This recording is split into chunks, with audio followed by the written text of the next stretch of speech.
Good morning, everyone. Happy Saturday. Hope everybody is doing well. It's good to see all of you. This is a very early stream, so grab your coffee, your tea, wake up with me with this latest information. Unfortunately, it is not good information. It is not the information we would be hopeful for, but this is the current happenings surrounding Sebastian Rogers, his father, Seth Rogers, and his A star team. How's everybody doing today? Good morning to all of you. Good morning, Dicton, Blissful, Wendy, Heather, Doxy, Caroline, Kimberly, Sassy, Do Our Diddy, Music City Mom, Jill, Scooter, Girl Next Door, Stephanie, Jill, Always Me, Scooter again. It's good to see all of you. Sassy, Thor. I always say I'm not going to say like all the hellos, and then I feel like I have to. You know what I mean? Because I appreciate you being here. So I'm going to say hello. I'm sorry to those who don't like it. You can fast forward the first few minutes of the stream, but I'm going to say hello. Hello, Miss Jones, Sheila, Catherine, Johnny. It's me. Good morning, Tori. Sativia, it's good to see you. I haven't seen you in a while. Charlotte, Barbara, Jim Rebel. Hello, hello, spiritual being. He has not. Mino, is that how I say it? Mino? Mino Likey. Yeah, that is how I said it. That's funny. Hey, Robin, Billy, Lar Lulu. So listen, I'm waiting for my new mouse. I didn't realize till I listened back just how loud my mouse is. So I do apologize for that. Chris, are you under? Oh no, how you doing, Chris? Cray cray. Rowdy. If I missed any of you, I do apologize. Hey, Chris, crazy chicken lady. All right, so we know that the other day Tony came out with some bombshell new information, right? That he received through his good old new pal, Stephen Crabtree. They didn't think they'd get called out. I don't know how they didn't. How do you not? How do you think saying and doing these things are okay? So let's revisit what Tony here dropped to all of us the other day. And then we'll get into the latest of it. I was going to go live, but I'm an early to bed type of person. So I couldn't. And like literally, I kept thinking about it all night. So let's listen again to what Tony says here. Hello, hello to everybody coming in. Happy Saturday. All right, so here we go. So we had three new bits of information come in between last night and midday today. The first one was last night, which was we got evidence that showed that Sebastian was texting Katie's mom the night before he went missing. Nothing really significant or deep. He was texting her. But, we were led to believe that there wasn't really any communication between them. He was texting her about what a great breakfast he had had. I mean, it was all positive stuff. Was that from his phone directly? Correct. Okay. And then, so then on top of that, we got information that there's actual video footage of Sebastian from the 26th, which was much bigger. But then probably the biggest thing, in my opinion, that we got was that law enforcement had a theory the first 72 hours. And after that first 72 hours, their theory took a 180-degree turn, which I thought was huge. Because we know what their theory was early. It was that he ran away.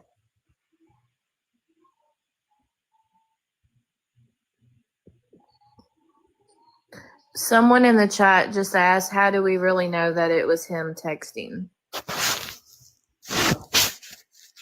You just, you have to trust that I've got written support of that before I would release it. So, it's in my opinion, it's not quite as big of a deal as the other information. If you don't believe it, that's completely up to you. But Cindy can tell you, she's been working with me a long time. Cindy was involved when I released the information about the new witness with Caleb. And, I don't just release information willy-nilly. I mean, Let's leave it on that note. I don't just release information willy-nilly, okay? I don't just release information willy-nilly. You know what, Genevieve? It was during JLR that I realized I cursed a lot more in that one little clip than I like to curse. I just get very passionate. I'm working on it. I'm working on it. But that is where I realized my mouse is really, really loud. It was pretty embarrassing, to be honest. So I appreciated him showcasing my channel, but I do, it did make me realize, like you go back, you hear yourself type of thing. So, all right. So he does not release information willy-nilly.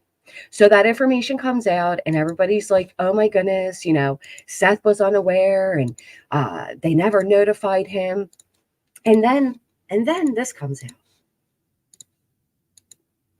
Nick Barris, a professional, comes out and he says, more rumors run rampant. I appreciate the fact that so many of you continue to show interest in the Sebastian Rogers case and you message me with questions. The 15-year-old autistic boy has been missing for more than 2 months from his Hendersonville, Tennessee home. Vanished and not a trace found despite massive search efforts. Authorities say there is no evidence of foul play, though they have not ruled it out. Okay. Keeping up here. Hey, Lindsay. Hello, everybody coming in. In the absence of any new developments, armchair detectives on social media and podcasts create their own fiction. And I also appreciate so many of you contacting me to ask if any of it is true. You can trust I'll give it to you straight. So what are a couple of the latest doozies? What are a couple of the latest doozies? Let's find out. There is evidence showing Sebastian was in contact with his grandmother on his mother's side before he disappeared. Nope.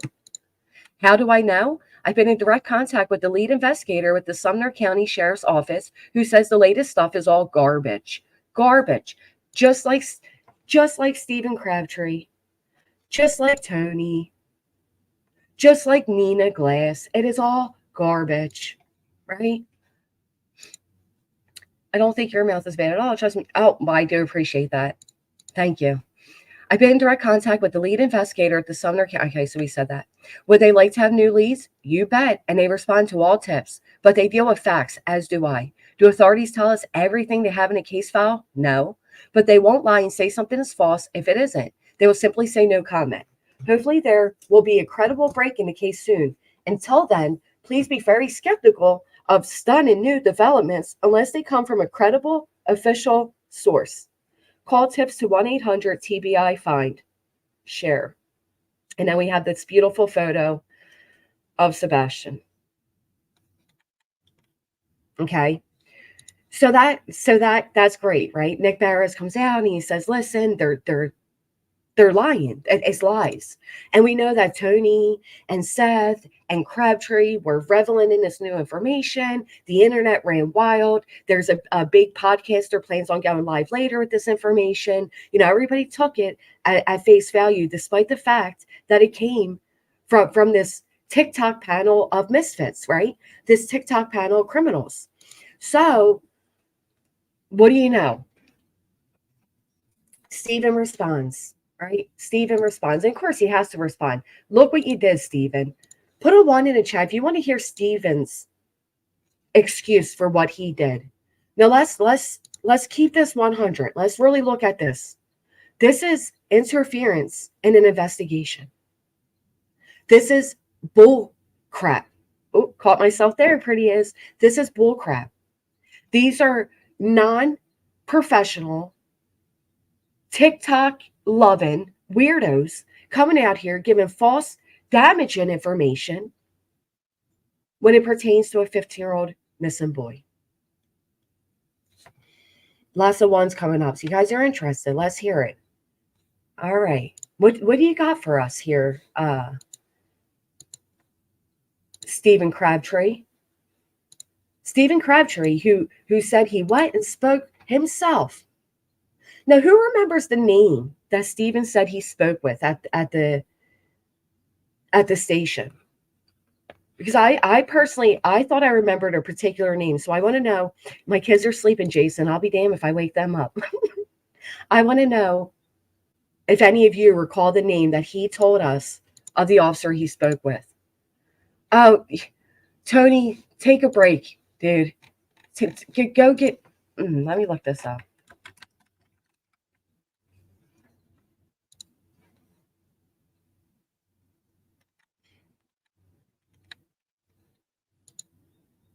Oh, I'm not a member of his group. Is his group Sebastian Rogers missing in plain sight?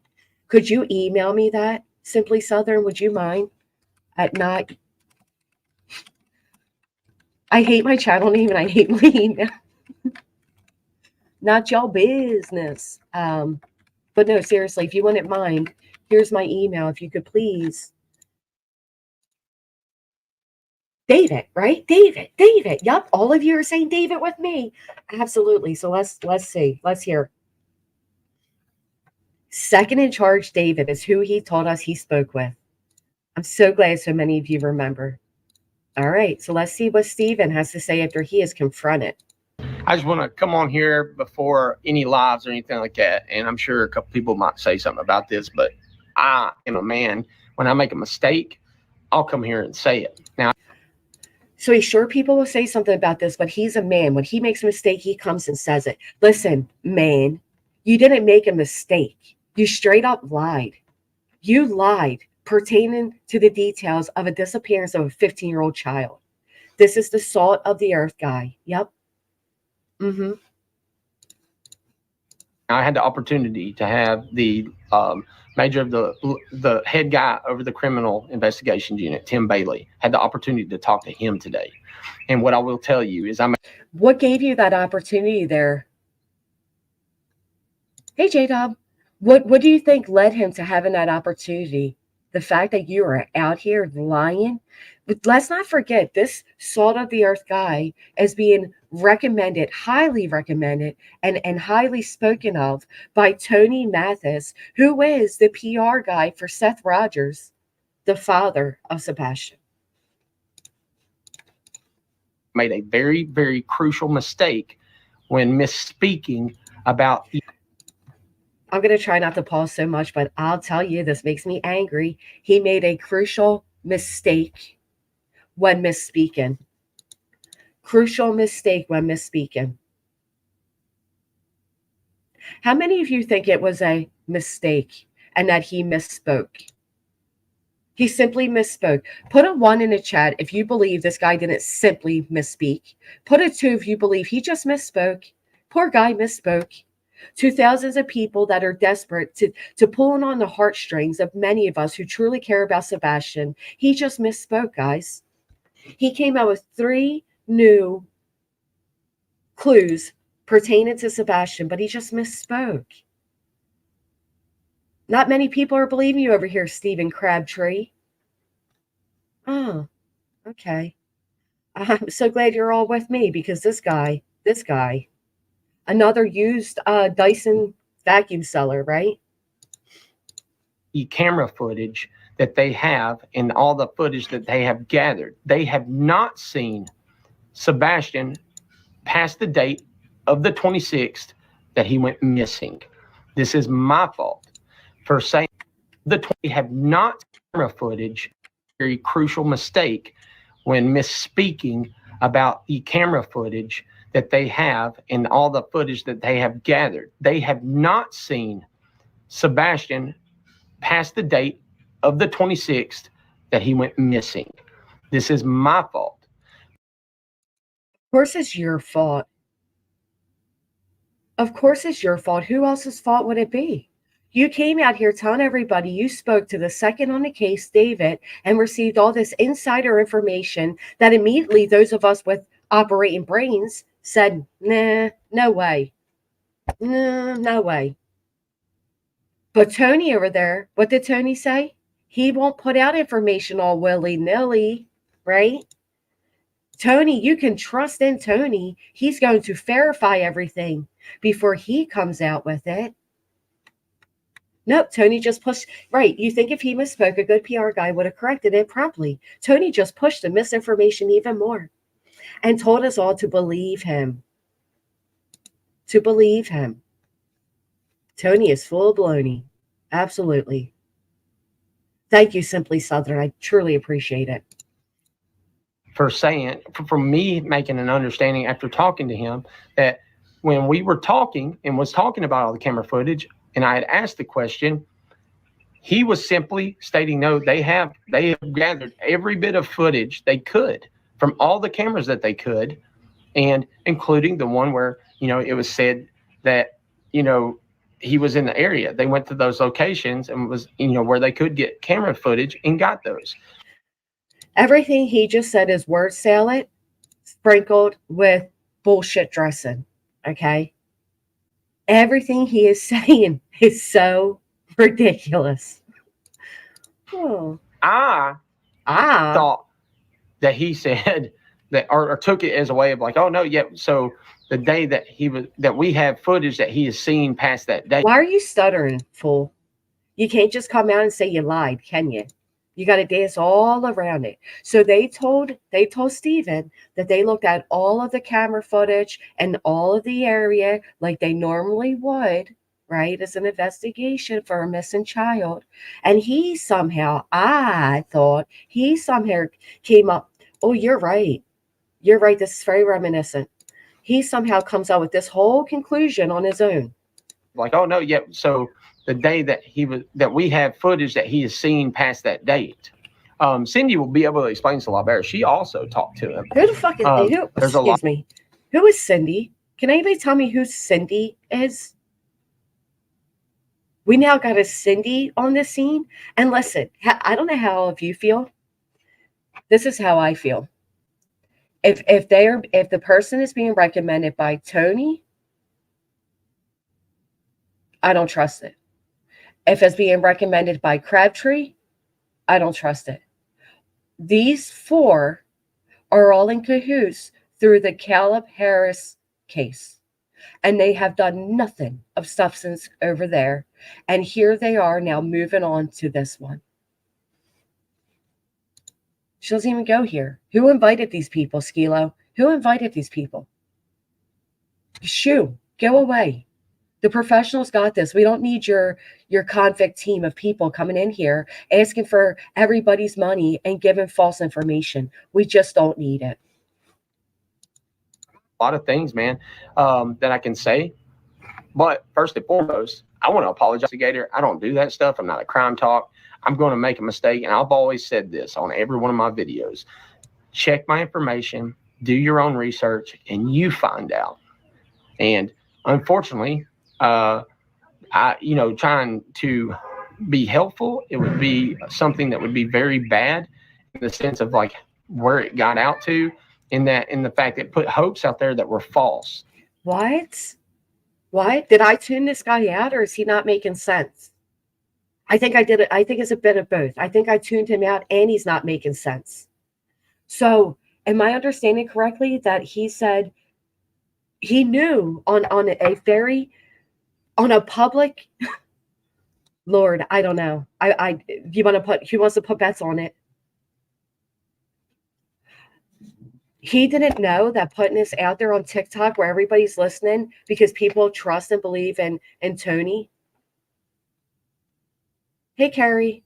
All right, let's hear this again. To be helpful, it would be something your own research, and you every one of my videos. That's that I can say.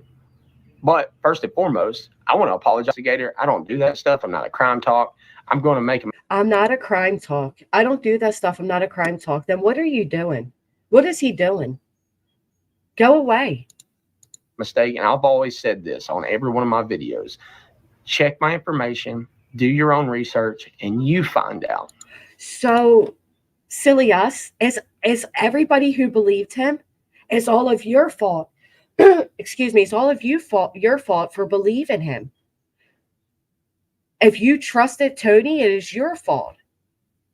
He always said, do your own research. Don't trust me. He said it. Unbelievable. This is just unbelievable.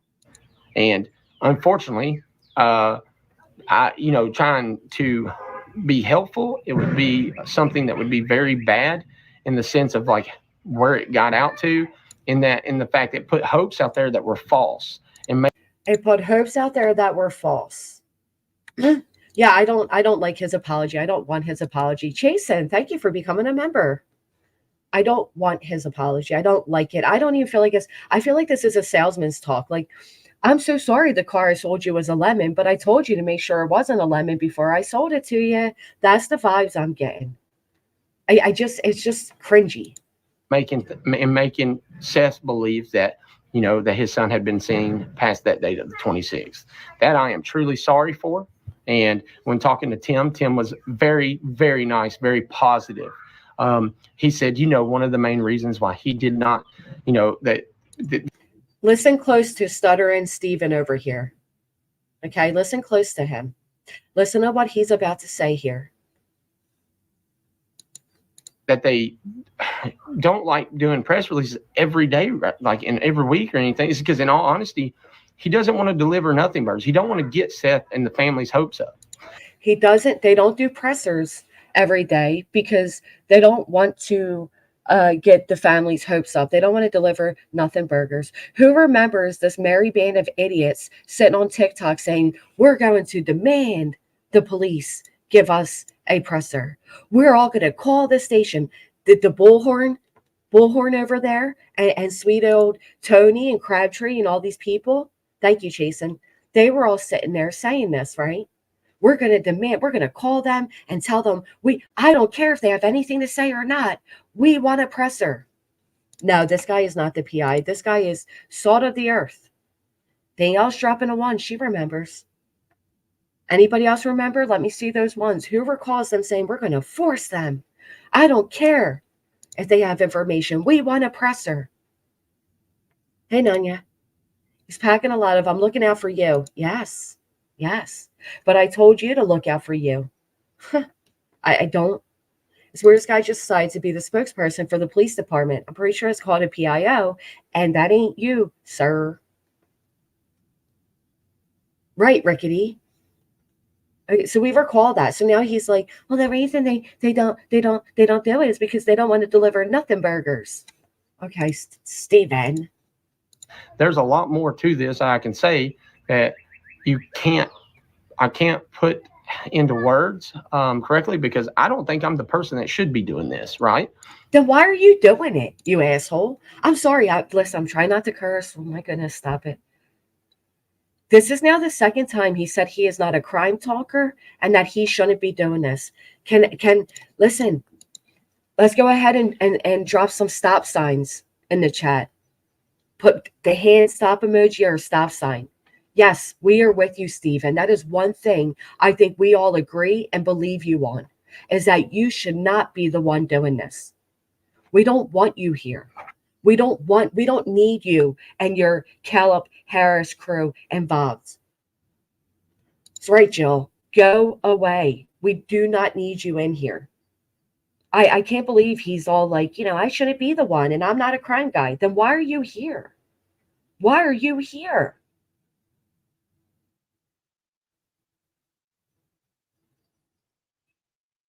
Go back to whatever, wherever you came from. We don't want you.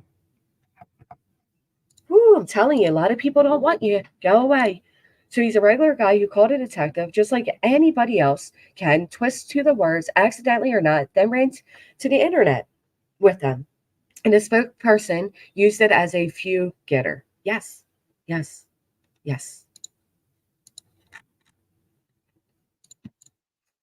This should come from Tony, Cindy, people that are credible. Tony, Cindy. This should come from Tony, Cindy, people that are credible. Actually, and then, but you're the one coming in here being nasty. Who's full of venom? I've never met a happy person that makes negative remarks like you. But thank you for subscribing to say that. Hope you have a very great day.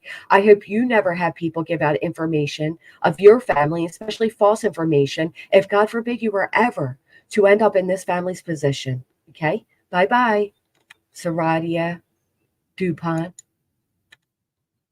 You can go with Crabtree. So credible, as in Tony and Cindy. We need to listen. We need to get into this Cindy person. Okay, Tony and Cindy are credible, but Tony came out here and told all of us you were credible, and he repeated and said he doesn't give out information all willy-nilly. Trust that if he's saying it is true.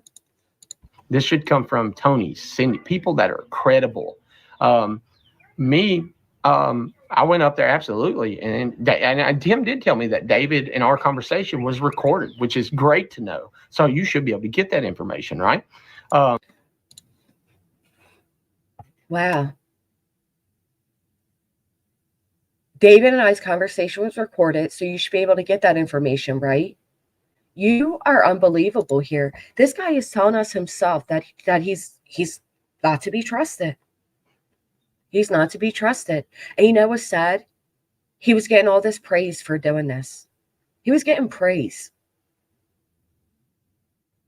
I don't think he realized that coming out here and saying what he did would get as big as it did, to the point where the police would actually get involved with him. I think he thought he was going to sit back, say some BS, and it was just going to stay on the internet and go about.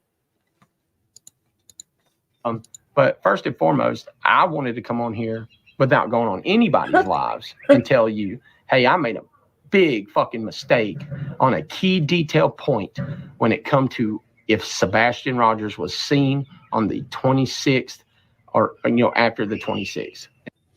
He keeps saying it was a big mistake. It wasn't a mistake. It was a lie. You lied, sir. You straight up lied. And that is my fault. Of course it I'm is. a man of integrity, and when I make a mistake, I will happily own up to that mistake. He's a man of integrity, guys. He's a man of integrity. He just came out here and, lied pertaining to missing 15-year-old Sebastian. Multiple lies, not one, multiple. Mm-hmm. I'm sure I'll get ridiculed and drugged all over the place, but at the end of the day, it ain't going to stop me from doing the preparations for planning for a search team to come and do what I got to do to take part and to be able to bring Sebastian home. Did we not hear him himself say that he shouldn't even be involved in this? But now he's leading the search. Why do we need this guy to lead the search? Who is he? Where did this guy come from? Where did they all come from? Who are you people? Right, he entered the scene based off some big, huge conspiracy and lie. And now he's leading the search. He's such a grand guy. Oh, yeah. Man of integrity, all right. Now, do with that what you will. I will tell you this. Miss Cindy will have her live later. She's phenomenal. And I'm so thankful to have a friend in Cindy who was able, when I talked to her today, hey, man, call Tim Bailey, too. You get what you hear, and you tell me what you hear. So he's still saying it's not his fault that he heard what he heard. It's their fault. It's their fault for how they phrased it. Okay? So he's telling Cindy, you go ahead, you call. You go ahead and you waste the police time. And you call and see what you get out of it. It's not my fault. It's their fault. They phrased it to me. You can get the conversation, but they did it wrong, not me. Hey, Kathy. Now we got Cindy. Yeah. And stuff like that. That way, if there's anything that I might have miscommunicated, she has the correct facts on that. And where was Cindy at with the correct facts then when you miscommunicated 3 new breaking details in Sebastian Rogers' disappearance?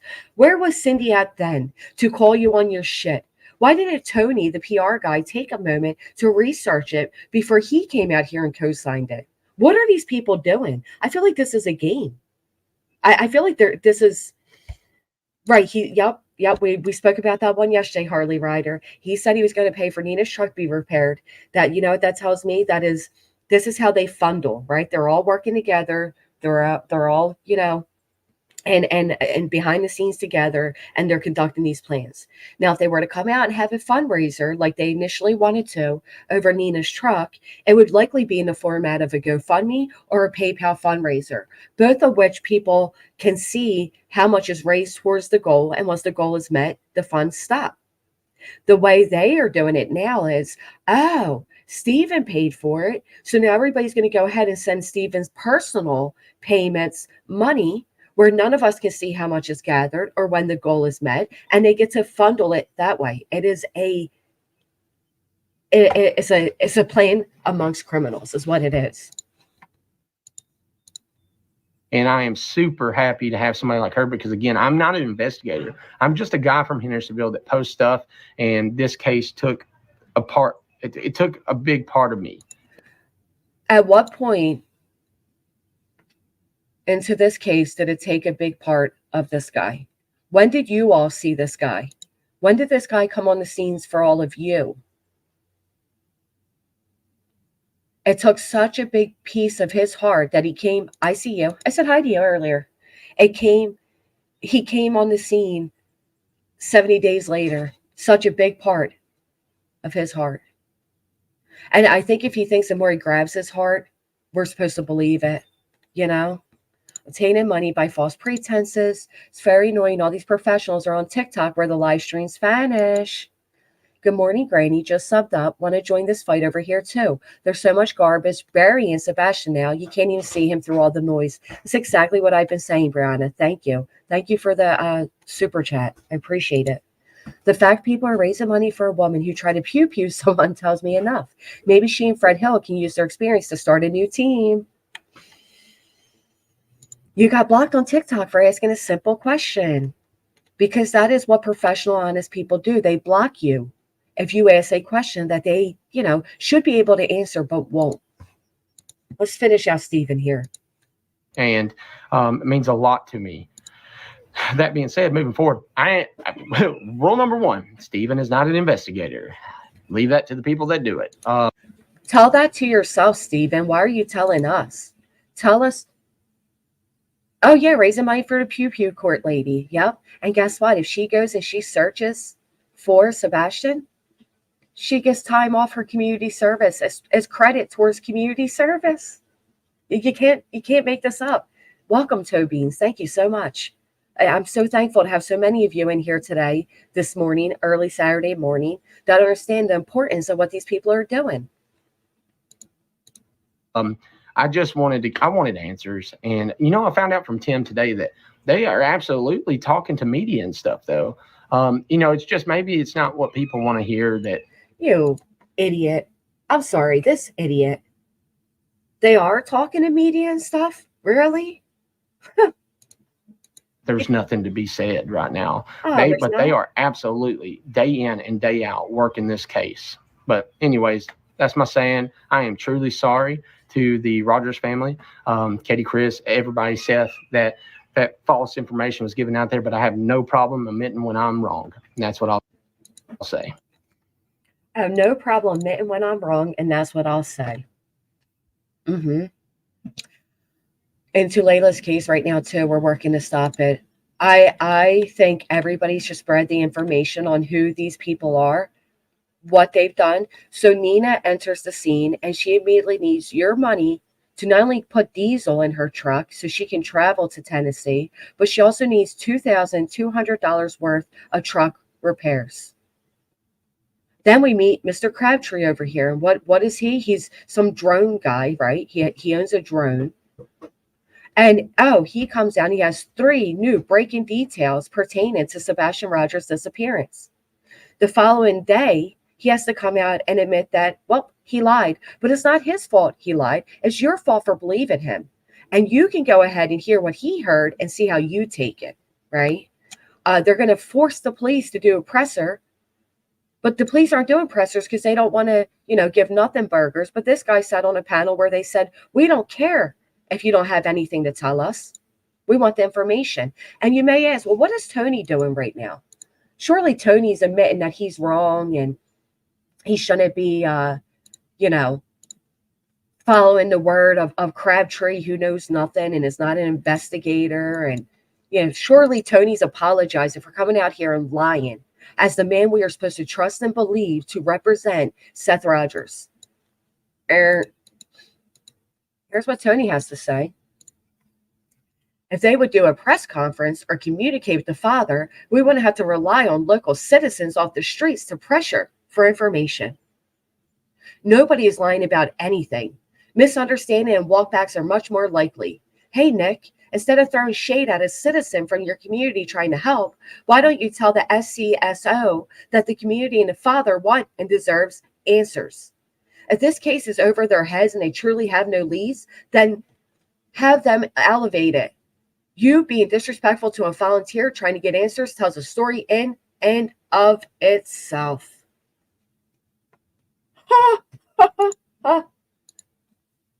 Is this real? This is real. This is real. This is what he does.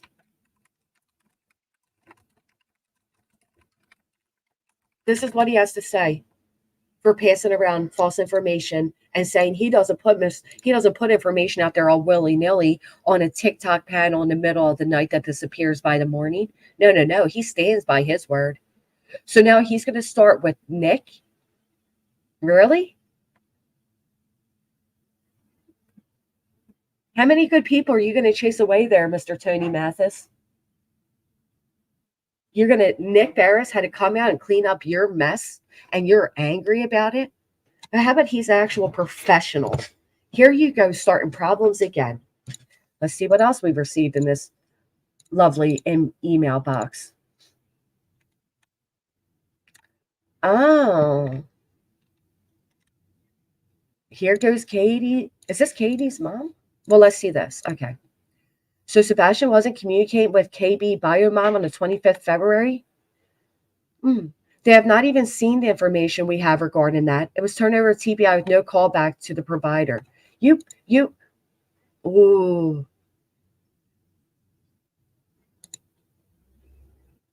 Look what he says back to that. They have not even seen the information we have regarding that. So the police have not seen the information you have regarding that? Oh, thank you, Doodle Mod, for asking to be a member. If one of the mods have the membership link, I'd appreciate it. What do you guys think of this? Do you believe that the text messages exist? Put a 1. Put a 2 if you don't. And let's not forget that this is supposedly information that was gathered by Crabtree when he spoke to David, second in charge. But somehow the police don't have that information, but Tony does. I think if Tony had that information, how would Tony have that information, but not the police who have the devices? What are you doing, Tony? Who are you? What are you? You are a BSer. That's what you are. So Sebastian wasn't communicating with Katie Prelfa's bio mom on the 25th of February? They have not even seen the information we have regarding that. It was turned over to TBI with no call back to the provider. So TBI didn't call back your provider? So that's a yes, he was. I don't like you, Tony. Welcome, Doodle Mom. Thank you for becoming a member. Brianna, welcome. Thank you, guys. I appreciate it. I really do hope that Caleb Harris family are extra cautious moving forward with Tony being involved as their PR guy.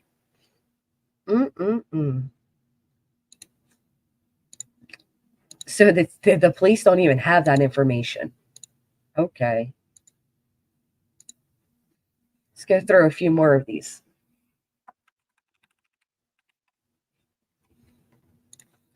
So Tony gets confronted, which I'm sure he ends up blocking the people over there.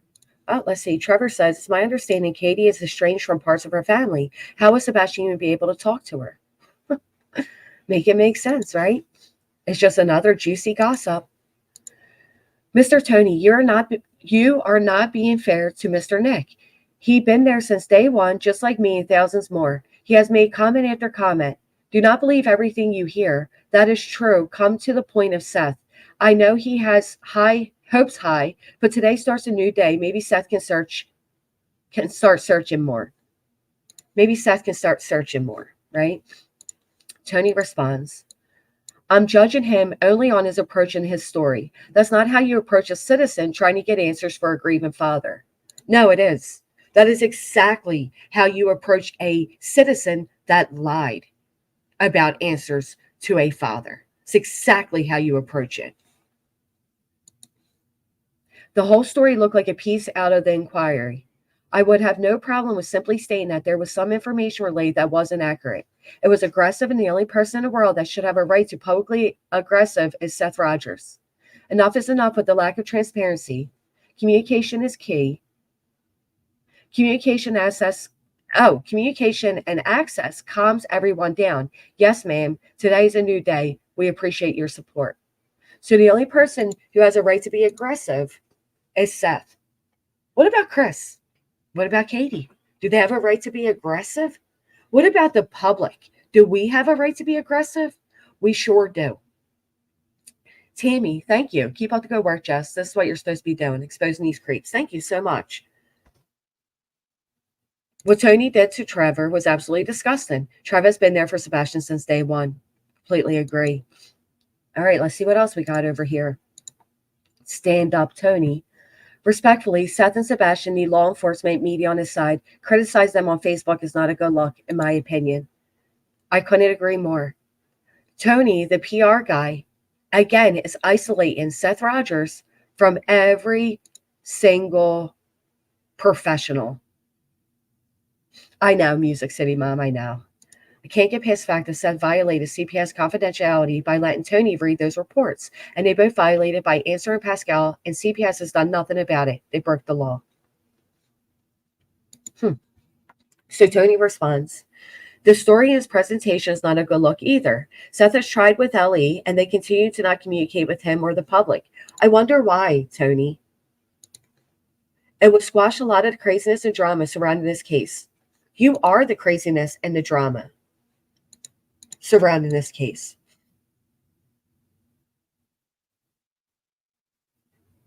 I know. And saying gross things like, how could a 14-year-old be groomed? Maybe she wanted to. If you go to FMLA, it absolutely does not pay a dime. All right, so I have given my number to LE to try to open up lines of communication, and we don't hear from them until they don't agree with information being released. Seth deserves answers respectfully, ma'am. They don't have answers to give, sir. Okay? They don't have answers to give. Tony refers to Stefan as private citizen. In an interview, he said he was adding Stefan to his team. Yep.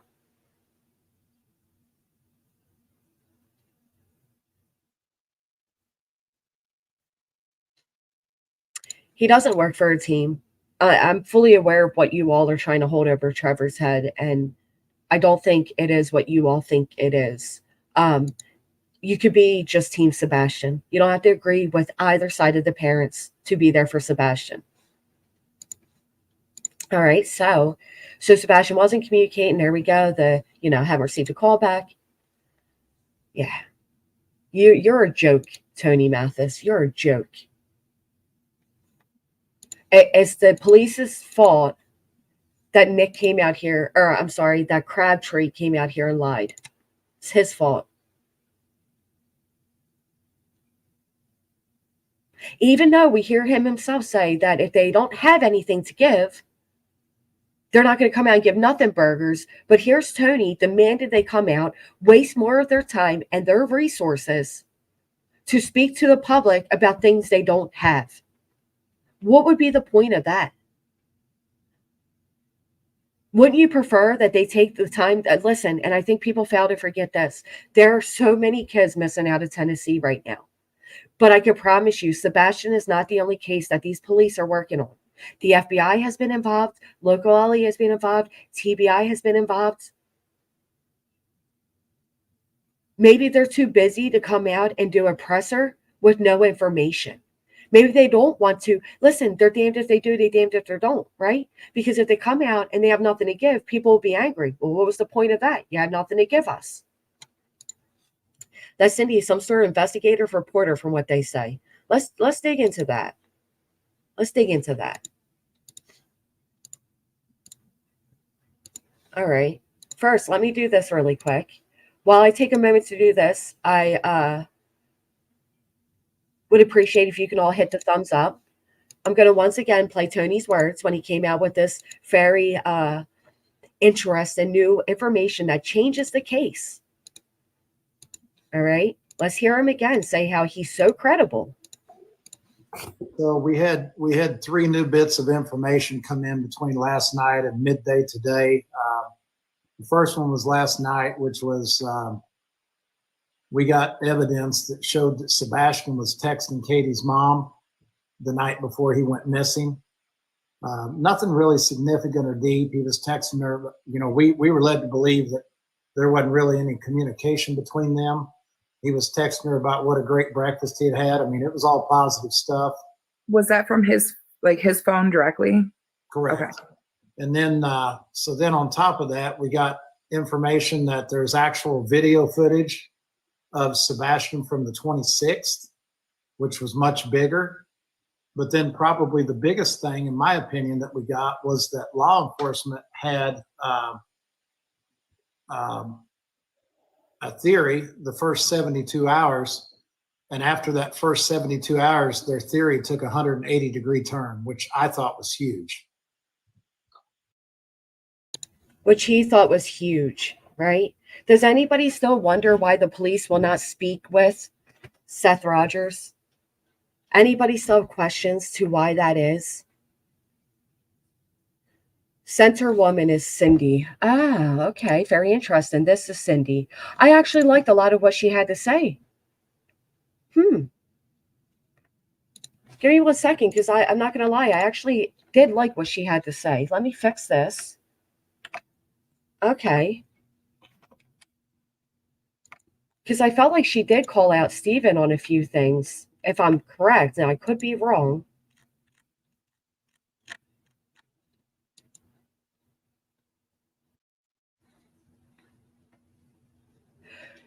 Here we're going to have the lovely Stephen come out and speak again, tell us again what he heard. Not the house, not that location, which is where we started to question. There has to be some type of footage after the house, or for them to say that it was somewhere on the TBI poster. I said it from the beginning. It says he was last seen on February 26th in the area of Stafford Court. I made like 37 videos about this. I knew they had fucking footage of him. I knew it. Hi, Body. I knew it. Body's right. Can I remind you all that when a child does go missing, they don't give a direct address. They don't say, like, the child was last seen at 111 Mulberry Lane. They don't do it like that. They will always say the child was last seen around Mulberry Lane. But she knew it. Right. She knew it. So thank you so much, Gary. That's Cindy in the middle. Yes, yes. So that is what we were just told right here is Cindy. Mm-hmm. So what do you think this means? What is everybody like? So what? Let's have it. What does this mean? What do you guys think this means? I'm telling you, I think he left on his own. I really do. You think he left on his own? Well, I'll tell you why I don't think that. I think that they thought that the first 72 hours, but for them to say they had a 180-degree turn after that, I don't think that they believe that anymore. Who did they say that to? I didn't hear that part. Stephen. Yo. Gosh, this is just pissing me off. Yes, thank you for that, Naomi. I just showed that as well. It was as Tony saying if they would do a press conference. Yeah. Yep. Maybe he's comfortable around criminals because he's around them at his job. I said the same thing. So let me do my poll correctly because we know I messed it up the other day. Let me pause this for a second and let me see what you all think, because I asked the other day, but I did ask it in the wrong way. I wanted to know how many of you believe that Seth is fully aware of who these people on him and Tony's team, right? So let's find out. I want to see how many of you believe Seth is aware. Do you think Seth knows who and what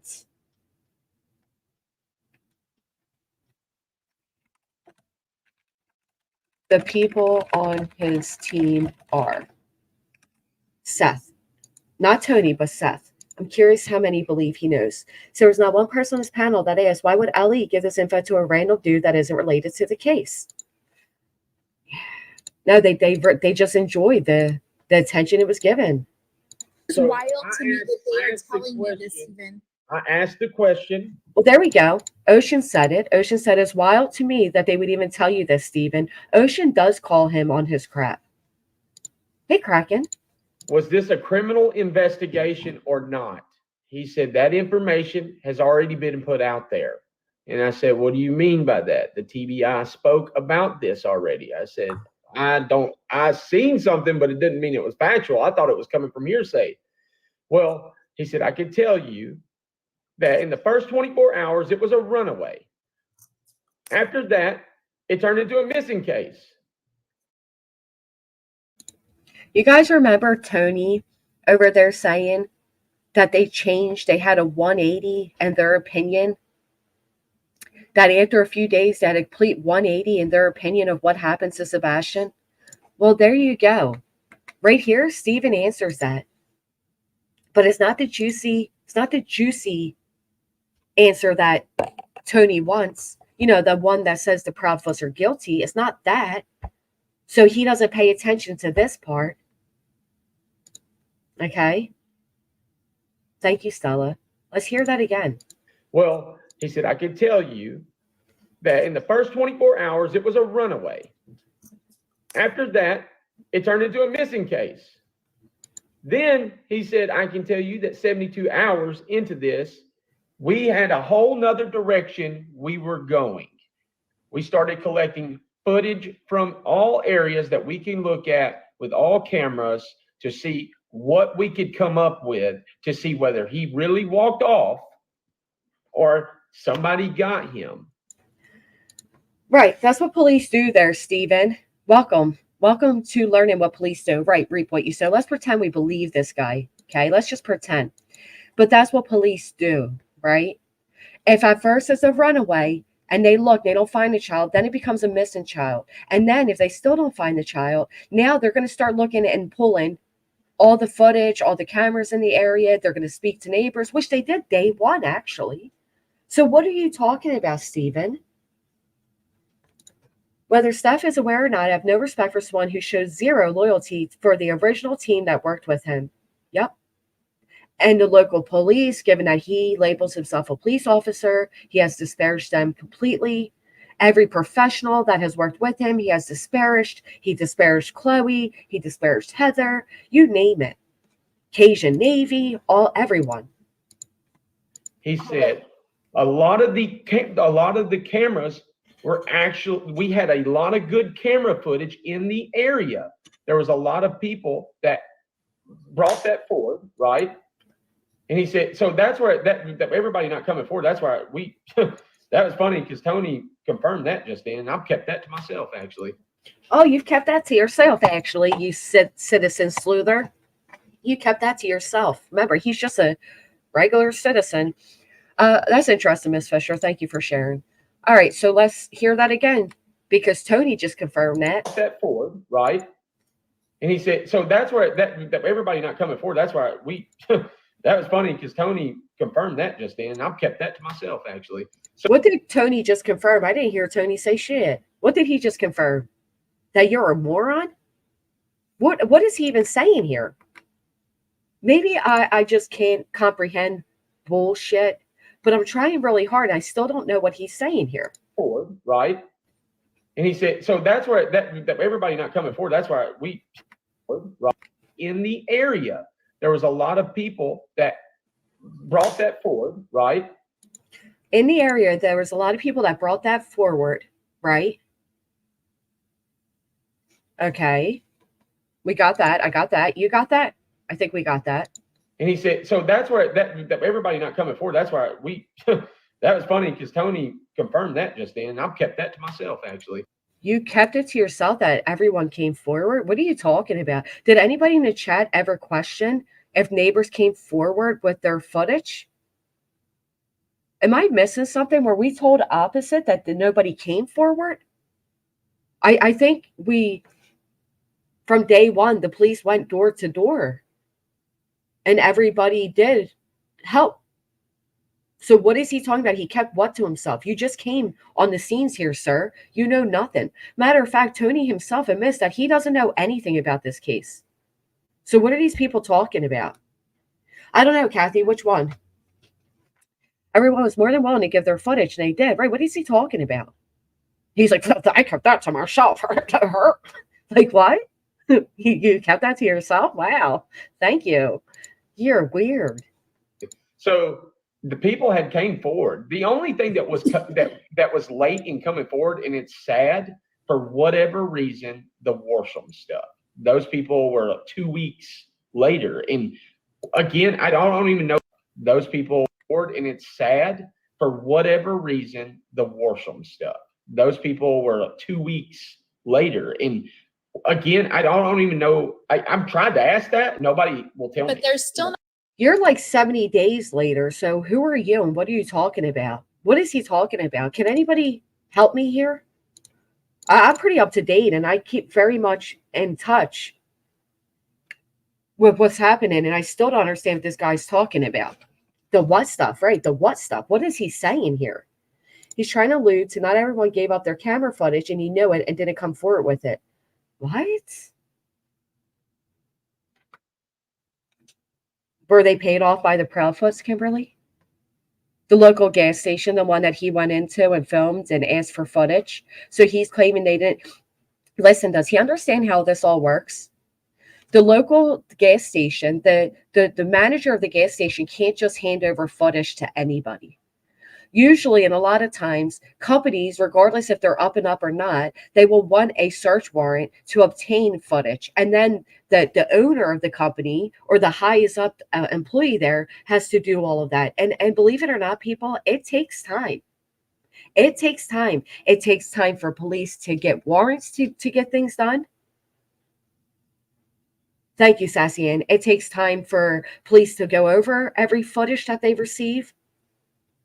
Not all videos were turned over. Oh, okay. Well, I'm glad they turned it over to Stephen down Not here. confirmed. They still have not confirmed that it's a criminal case. They've actually said the opposite, that it's not a criminal case yet. Thank you, Ocean. Who'd you hear that from? Not you. They've never released that it was a Never criminal released- investigation yet. So Yeah. on day eight, they withdrew and they pulled the searches back. He has the nerve to say, who'd you hear that from? Well, who'd you hear all your information from, Mr. I'm out here giving false information pertaining to Sebastian? He misunderstood the Worsham stuff. He somehow thought Ellie said they time got to Worsham 2 weeks had passed. That's not a mix-up of understanding. That's a lie. He's a lie, right? This guy's just a liar, Pam. And they turned it into an investigation with a possibility of foul play, possible criminal, but never converted to a Okay, criminal. so I'm gonna stop y'all right there. No, let's stop you right there. Let's stop you right there because these ladies are correct. Thank you. Correct, ladies. I don't know who the hell any of you are, but So when I asked Sumner, and I was talking about the searches, and I want to commend them first and foremost. The reason why they said they wanted everybody to stay out of their way and they didn't want no volunteers in this is because it had been already raining there, and there was 3 key areas they were honing in on. And they said in these areas, there was already wash on some of the areas, like where the river. 3 key, it had been out of their way, and they didn't want no volunteers in this is because it had been already raining there, and there was 3 key areas they were honing in on. And they said in these areas, there was already wash on some of the areas, like where the water is and stuff. He said, we just wanted people to stay out of it because of contamination. He said, there was wash in the water. Wash in the water, 29 months. I do think we're all being played here. Put a 1 in the chat if you feel like these guys are playing a game. I feel that way, and that's sad because it's about Sebastian, but it does feel like a game's being played for sure. we needed every resource that we have available to us to be able to do what we've got to do. It's easily contaminated. And he said, so by having other people in this, we needed people that were specialized in certain things. He said, let me say this. He said, I wish we could search every day. He said, we can't. He said, these are volunteers that hold positions within our organization that either could be jailers, deputies, whatever, the emergency management specialists, they're all people that have actual jobs at the end of the day within the system. You just got done telling us that the police said they didn't want any searchers, that they didn't want any volunteers. And now you're telling us that their volunteers also work. Okay. Brianna says, I'm an insurance adjuster, a licensed insurance investigator. I can't get surveillance footage without a subpoena. Right. Because guess what? Thank you, Brianna, for sharing that. Because this is not like an episode of Law and Order. This is real life. We're not playing a game of Clue and who done it. This is real life. Things don't work as easily as these people want to believe it does. Stephanie has a great question. Next question. Do you think Seth is in on the game? Drop a 3 if you think Seth is in on the game. Drop a 4 if you think he's unaware. 3 if you think he's in on it. 4 if he's unaware.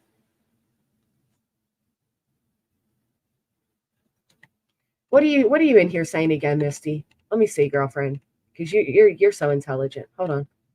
Everybody pause for a moment. We got to see Misty. Misty, who thinks that Sebastian was drugged at a restaurant. Where you at, Misty? I can't even see you. Probably for the better. Lots of threes. We do have a 4. We have a 3.5. Unsure. Okay.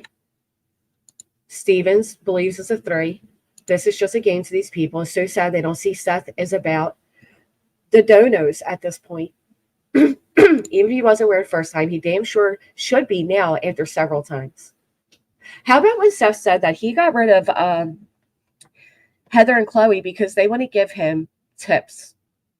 Let me ask you guys a question.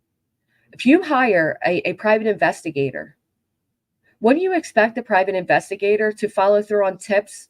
And if they do feel it's a credible lead, then make you aware? Because that's what they were doing. But Seth had a problem with that. So Seth recommends you all give your tips to YouTubers. Remember when he said if you have a tip, call TL or call him? Yeah, I think he's involved too. All right, let's see. This BS. So they can't afford to take that resource and keep them out there. He said that they did not, and he was honest about this. Wait a minute, Stephen. If I recall correctly, everybody helped Seth raise over $26,000. That's not including personal payments so that he could be out there searching. So it shouldn't matter at this point that the professionals weren't doing it because, Seth was going to take charge. And you still have Chloe out there looking. You had Trevor Lee in the chat out here, boots on the ground. You had a lot of people out there that were volunteering their time. That they had no luck when it come to the searches. That it seemed very strange that if he would have walked off, he said, now again, this is me saying this on a non-professional level, that if this child ran away or he walked off, we would have had some sense, some hit. That's a big comment he just made. That is a very serious comment. Stephen Crabtree down here, who the next day had to come out and admit that he lied. Okay, that this is a big statement. Let's hear it again after we read this. Thank you so much, Carrie. Hey, Granny Moz in chat. This buy something for Nellie. She's just beautiful and good day from Australia. Thank you so much. Nellie will appreciate that. She does need a new, she outgrew her tower, her tree, cat tree. So thank you. Let's hear what this guy says again. This is a very serious statement he makes here. Look at his facial expressions. If he would have walked off, he said, now again, this is me saying this on a non-professional level. So a police officer says to this citizen, I'm going to tell you this on a non-professional level, even though our conversation is being recorded right now, right?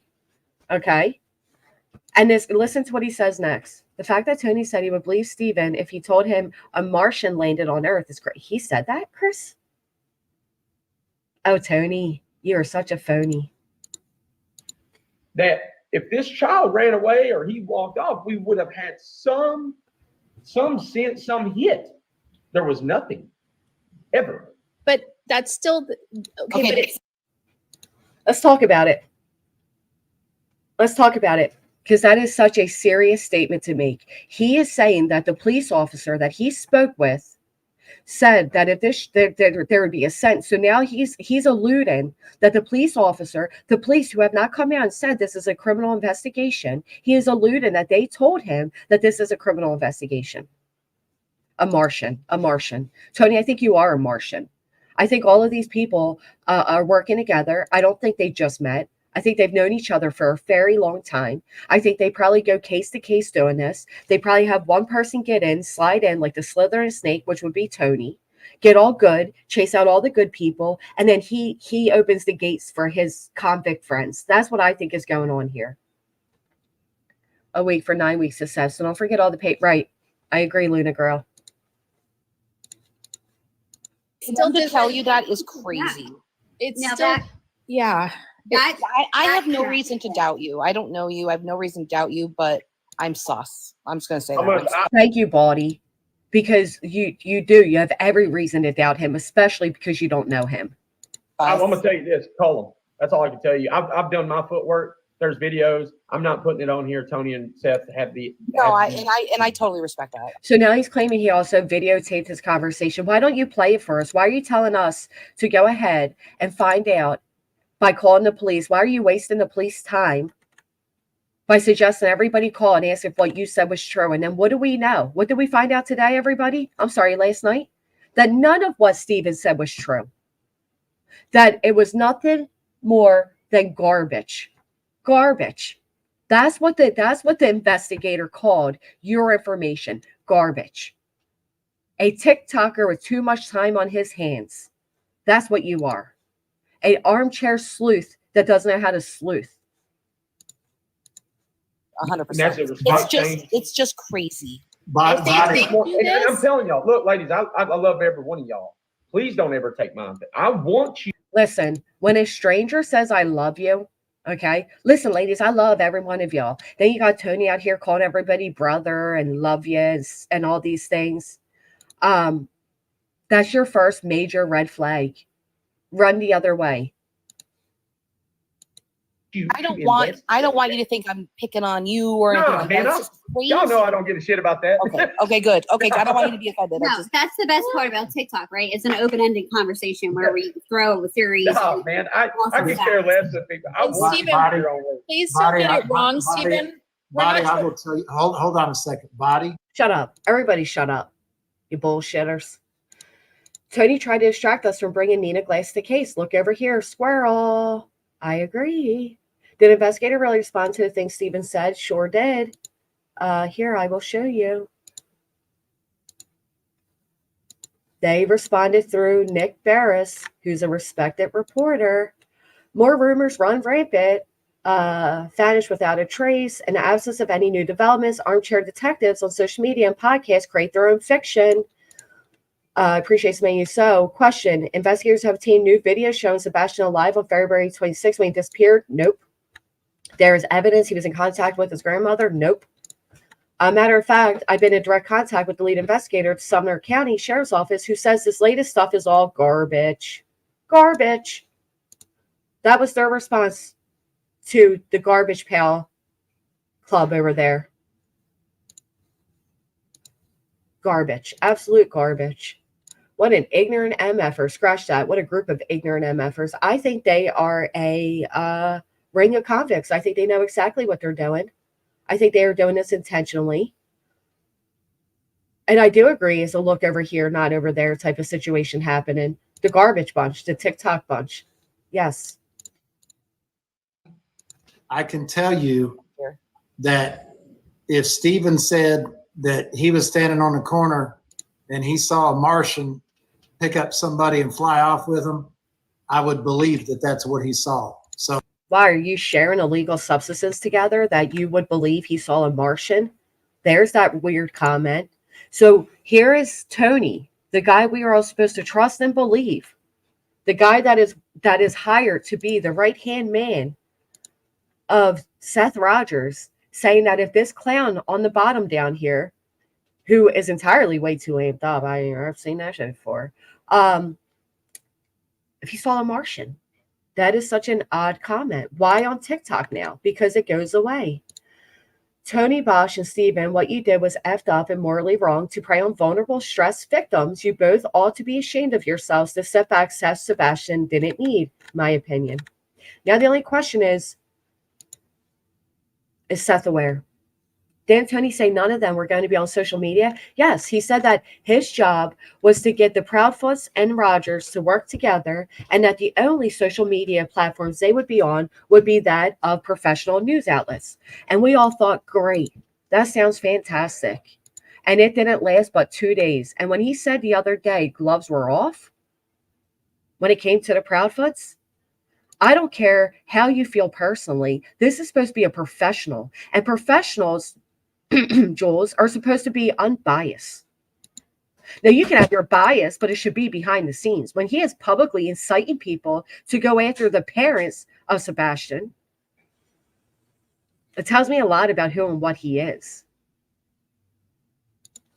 Even said that he was standing on the corner and he saw a Martian pick up somebody and fly off with him, I would believe that that's what he saw. So, you know, I'm not saying I doubt Steve. Did you see Steven's face when he said that? Because even Steven knows at that point that Tony is full of crap. We're supposed to believe that he just met this guy a week ago. Hey, Kindness Matters, welcome. He just met this guy a week ago, but he would trust him if he said he saw. You are so bizarre, Tony. I would believe that that's what he saw. So, you know, I'm not saying I doubt Steve. I'm doubting this cop. What a joke. right. Not Steven. Right. The only thing I do Yes. want to say is that I wish I had the ability, and I'm just being straightforward, the ability to talk to the actual lead investigator. You got that ability, didn't you? You got your wish. So let me tell you, I couldn't agree more, Chris.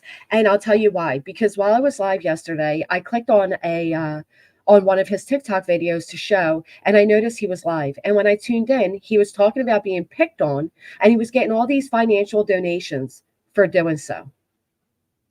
He has gained financially and subscriber-wise off of giving misinformation in the case of a missing 15-year-old boy. It is despicable. Now, he said if he could have one wish, it would be to talk to the lead investigator. You got that wish. And what did you do? You came back like a cat with his tail. I don't even think that's the right saying, but he came back with his tail tucked talking about the police are doing everything they can. That's not the attitude you took on this panel all night, where you were all going to demand the police give a press conference. We don't care if they have new information or not. We want a presser. Now you're like, well, I understand why they don't give pressers. You're gross. A lead. Now, when I walked in, when you walk into, you go in front of the courthouse, right? And you go in the front doors, you have to go through the metal detectors, then go down this other hall, and you take it's not a right, kind of goes to a right. That makes sense. You either go right or you don't go right. This is the guy we're trusting, y'all. Get your factual information from the guy who doesn't know if he took a right or kind of a right, or you either went right or you went left. And you know what? In my opinion, I think you've probably been through that courthouse quite a lot, haven't you there, Crabtree? Haven't you? So then you got the right where the chief's office is, where the secretary is, and the first person I ran into was the secretary. And I went in there and said, hey, this is who I am, blah, blah, blah. She said, she's looking at me and she's like, I know who you are. Like, I've seen you. And I'm. Oh, that's flattering, isn't it? Of course she knows who you are. You've been through their doors quite a lot, haven't you? I think social media platforms need to take charge and who and what creators are able to cover cases. Sorry, not sorry. This offends. It doesn't offend. I hope that these creators start being held legally accountable. Golda says, Tony lives in my town in a $500,000 waterfront house on Grand Lake. He should pay for Nina's truck. Yikes. He's profited very well being a crane salesman. Right. Okay. I was like, okay, so let me explain myself before we go anywhere. And I told her. Right. Why would you have to explain yourself before you go anywhere? Because you know as well as I know that they know you for no good reason. For no good reason. Now you are a reliable, credible source. I told her what I was wanting to know. I said, I just want to know are y'all actively still involved with Sebastian? And I was like, I just need answers for some questions I have that I've got no answers for. And the things is, y'all are getting very scrutinized really heavily online because nobody is scrutinizing the police more than Seth Rogers. Okay, Mr. Crabtree. And the thing is, y'all's getting really scrutinized online. Who's now getting scrutinized online? Stephen Crabtree, the liar who came out here and gave 3 new break-in leads, and Sebastian Rogers' disappearance? Have law enforcement deal with them. Surely they're damaging this case and causing more danger to Katie with all the crazy people encouraged by this hate they're pushing on a public platform. I agree. Tony's a crane salesman. That can't be real. You got to be kidding, right? Tony is a real life tragedy pimp. That's what Tony is. He is a vulture that latches his claws into these vulnerable situations, and then he brings in his team to also financially benefit. Take a look at how many good professional people have left Seth Rogers' side since Tony has come in the door. And where did Tony come from?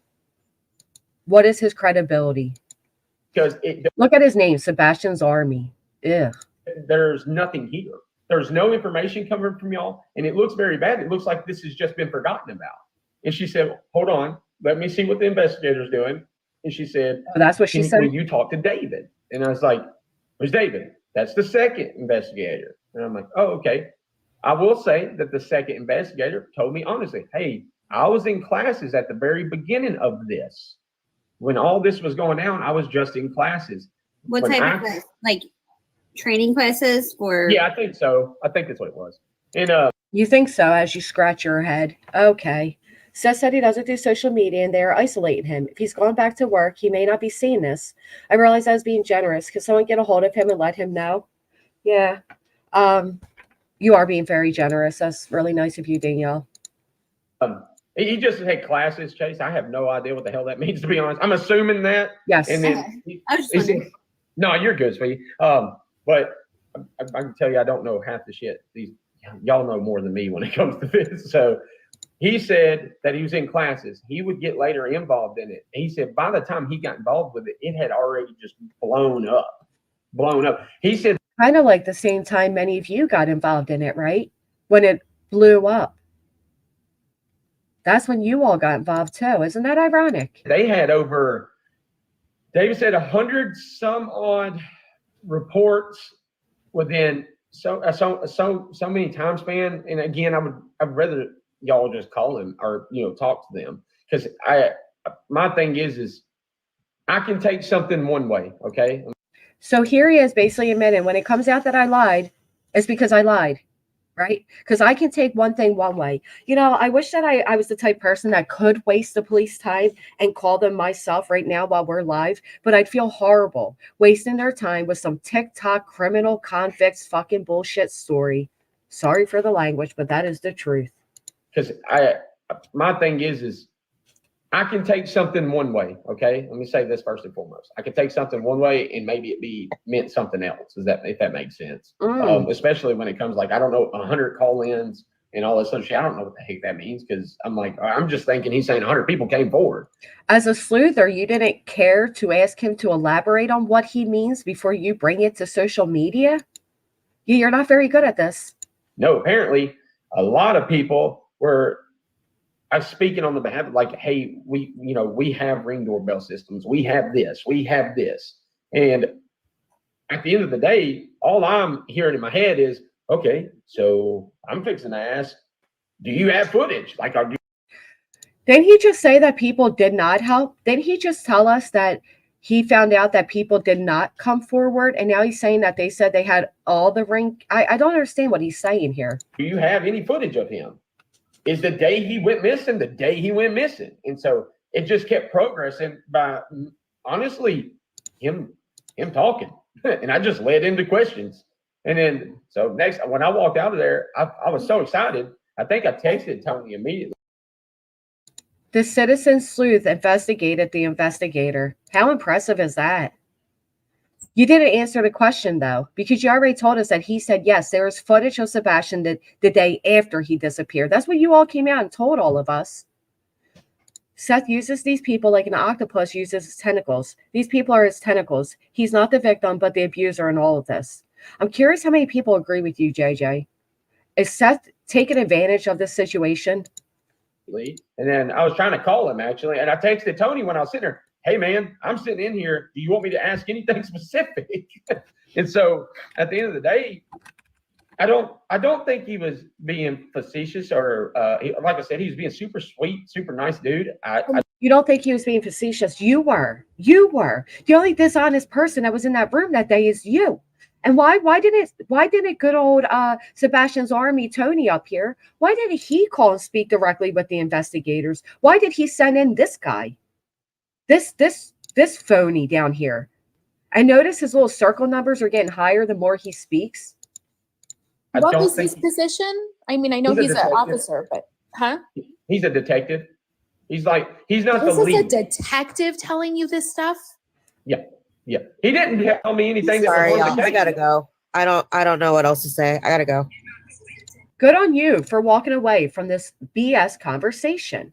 It is an absolute crap show. I do remember how steady fast TikTok, Tony was, that they weren't going to talk to YouTubers. Now he's all over TikTok. You know why he wasn't going to talk to YouTubers anymore? Because Tony wants to make his own channel and his own following off of this. Tony was isolating Seth so that he could get all the attention off of this. And here they are on their late night Brady Bunch like panels, right? Acting like they are celebrities. Who was the one who left? That was Slay with Alicia. Slay with Alicia. You want to come up, Jason? Anybody's welcome to come join the conversation. If you've never been on StreamYard, you click it. It'll ask you to attach your YouTube to verify you. It'll give you the opportunity to turn off your camera and check your microphone before coming on. The only thing you have to do is pause YouTube. You have to exit it out or put the volume all the way down. Tell me anything. Sorry, that y'all. I gotta go. I don't know what else to say. I gotta go. Bye-bye. Okay. Look, Stephen, nothing against you. I'm just saying, if this is a detective saying this, this is crazy that they're putting this information out there, that they have not given this information. He never said that Chris and Katie done it. Why are you speaking over her when she has a good point? Hey, Just Breathe and Kimber, why are you speaking over her? Because you know you're wrong here. He never said Chris and Katie did it. Well, no, crap. That they have not given this information. He never said that Chris and Katie done it. He never said anything of those natures. He no, just I said know. This is the case. Why the hell? Of those natures. This is this is the professional team. Can we give a round of applause for the professional team? Hello, Winnie. This is the professional team. I hope Seth's next meeting with Tony, he fires him. I do as well, but I don't feel like he will. Did someone just show some integrity on TikTok? Color me shocked. Yay! Hello. Hello. Save me from my sanity, the little bit I have left. What is going on here? I have no clue. I've just been not typing in the chat because I'm over there reading their group. Oh my gosh. Yeah, I'm not a member of it yet. It's a public group. You can read everything without joining in. It's something. A lot of people are calling this out, but Tony's doubling down that there's that texting information between Katie's mother and Sebastian, which is very strange. I don't know. And he's saying that they don't even have it.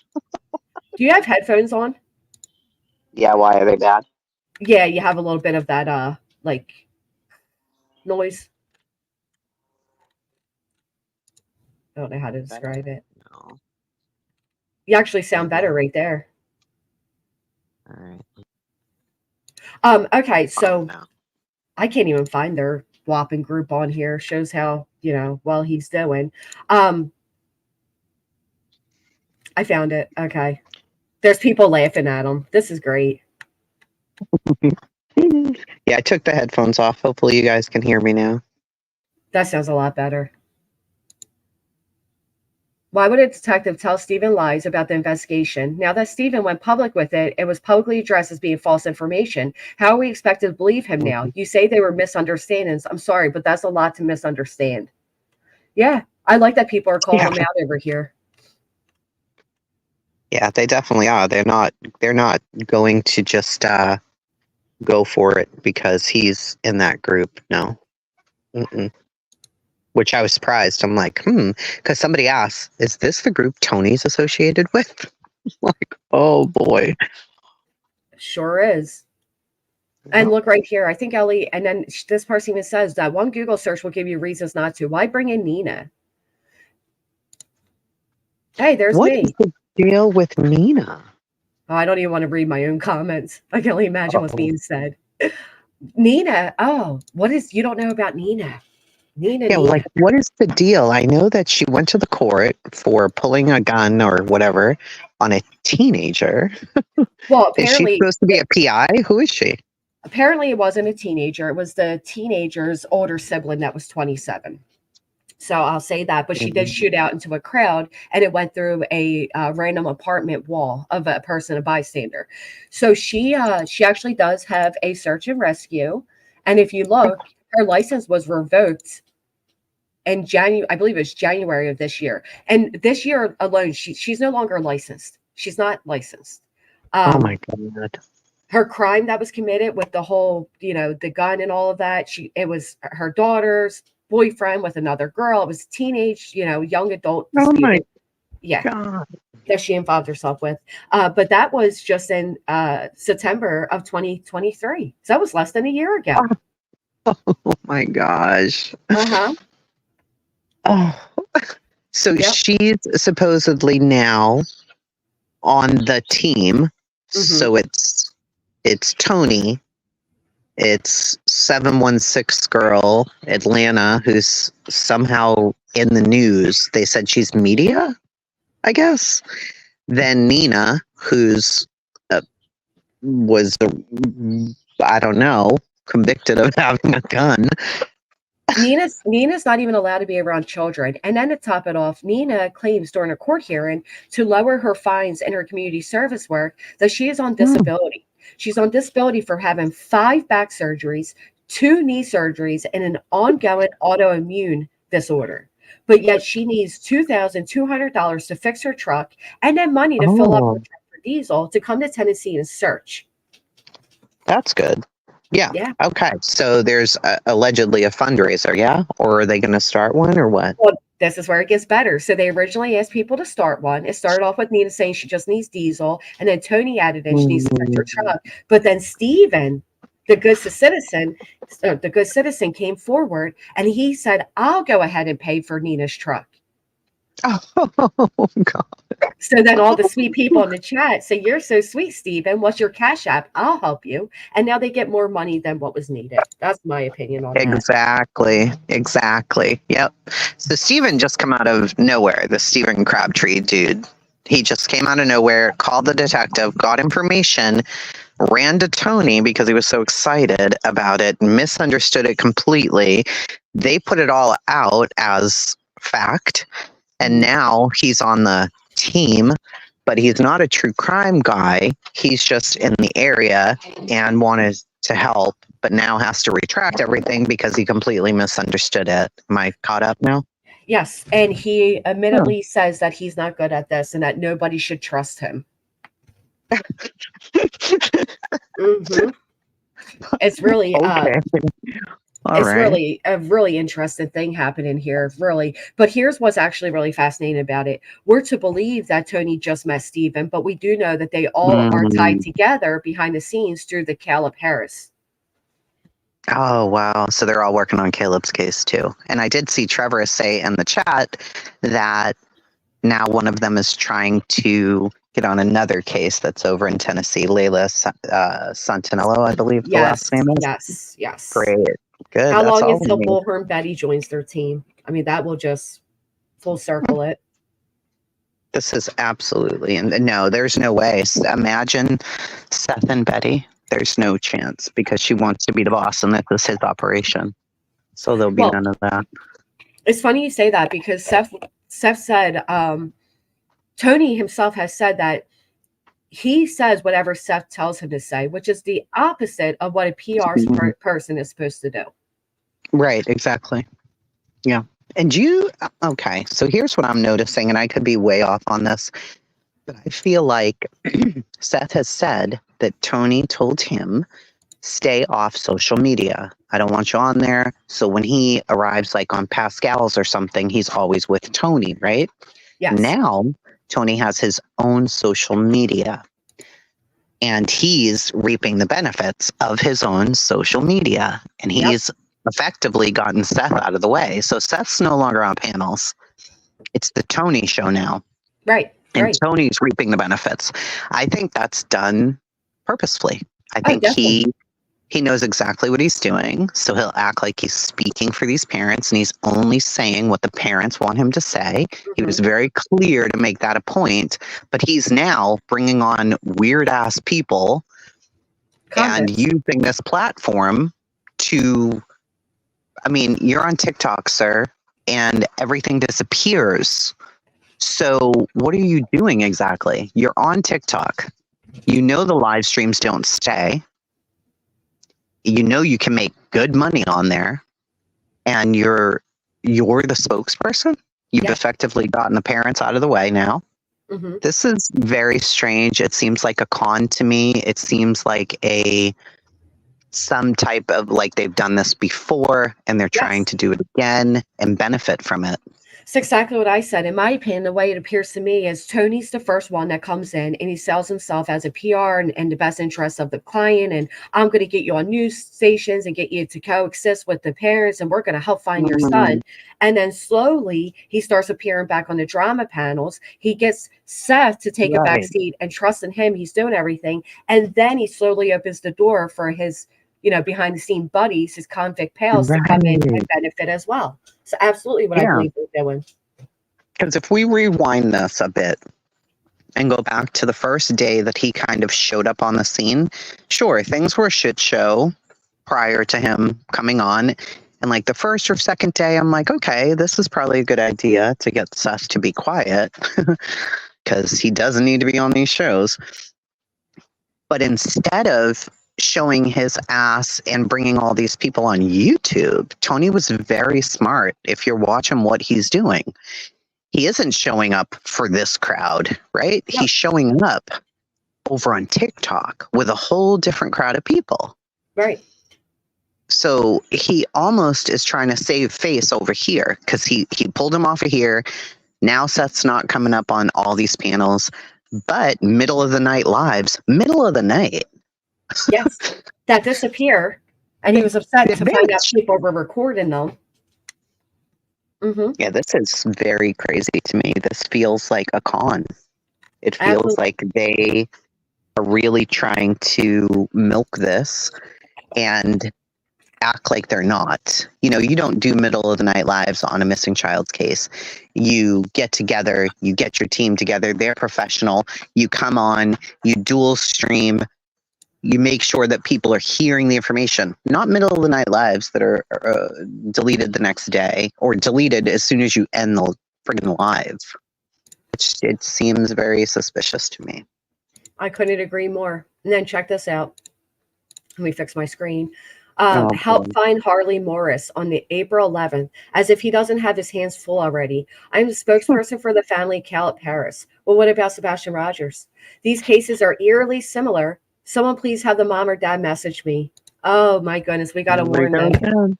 We've got to warn them. So this guy who gets on a panel and tells everybody the reason he keeps checking his phone is because he's so busy. He works all day and then he comes home and he gives as much time as he can to Seth, but he's also working on Caleb. He's also working on Sebastian, and now he's trying to get in with Harley. This is just insane. Actually, this would have been before he got on with Sebastian. So did he try with this Harley April 11th? Yeah. Well, how long has he been in Sebastian's case? It's been over a month. No, it's only been like the 6th of May. It feels like it's been over a month, but it's only been a few short weeks. So go to that group, maybe find Harley Morris. All right. Maybe you can see if he's a member in there. I bet he is. Bet he is too. Wow, this guy is unbelievable. I'll tell you. I hadn't even heard of this case, so I don't even know. And then the way that, so the normal people who have been down there trying to help, let's take Trevor for an example. He wants him out of there. Yes. He doesn't want that, because if Trevor was to go live, he'd have a lot of people in there. This really feels like it feels like a con. It feels like he is up to something with his buddies. Oh yeah, I think they completely. I think they look for any grieving family to get their claws into, and then once they do, like I said, I think he opens the gate for all of them. I think it's very influential. It shows him. Chris says it shows he's an admin. And then above, last night he said 2 weeks, but on Pascal's he said 3 months. Exactly, he did. Maybe was Pascal covering Caleb though? Is that what he means? Because he did ask Pascal What Look do at you, this. you've been working with me. Look at this. Mm, Weren't we all told, didn't we all hear Pascal say, I have a guy for you, Seth, that I want you to get in touch with? And then Tony appeared. yep. Absolutely. Look at this. Mhm. There you go. That's interesting. Very interesting. And Pascal's the one that gets the interviews with Mr. Tony. That's what I said. Tony and Seth were off YouTube. They weren't doing any of the YouTube stuff. And then suddenly they appear. Thank you guys so much, Sky. Thank you for acknowledging it. Good night, Carrie. Then he appears. They appear back on with a show that garnered, over 11,000 live viewers. And Pascal suddenly turns it to members only and intentionally reading all the super chats. So the super chats keep coming in. Yeah, I remember the show where Pascal told Seth, I have somebody that I'm going to try to connect you with. I clearly remember it. And then Tony showed up. So Pascal connected them. That would be interesting if that's the case. That's what I'm led to believe. I don't know for sure. He's an admin of this group. They're right. So in the vein of look at this comment. They do this. They set up these groups. Yes. And look at this comment here. Tony, with all due respect, do not add to your load. While they may appear similar, they may not be connecting. You will lose ground on Caleb. What about all the missing men from Corpus Christi? That's more the area. And CCPD has not solved those. Just don't go chasing another case. Stay focused. I know. I've helped with families of murder victims in my area. Taking on 2 at a time helps no one. Then he says, not taking on anything else, simply looking at possible connections. Well, that's a lie, because now you're knee-deep in Sebastian Rogers. Right, exactly. Wow. I've reached out to you, Tony. I would like to discuss how we can work together. Click her, Wendy Attaway Morris. Oh, what did I just do? I mean, she created an event, Beach Day for Harley. That's May 9th. That's tomorrow. So is that his mother? That's maybe his mom or sister or... Yeah, it looks like mother because Morris.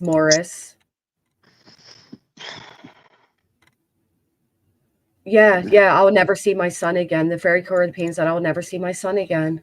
Oh, and then oh no. And then she fell into the grass of no other than Tony Mathis.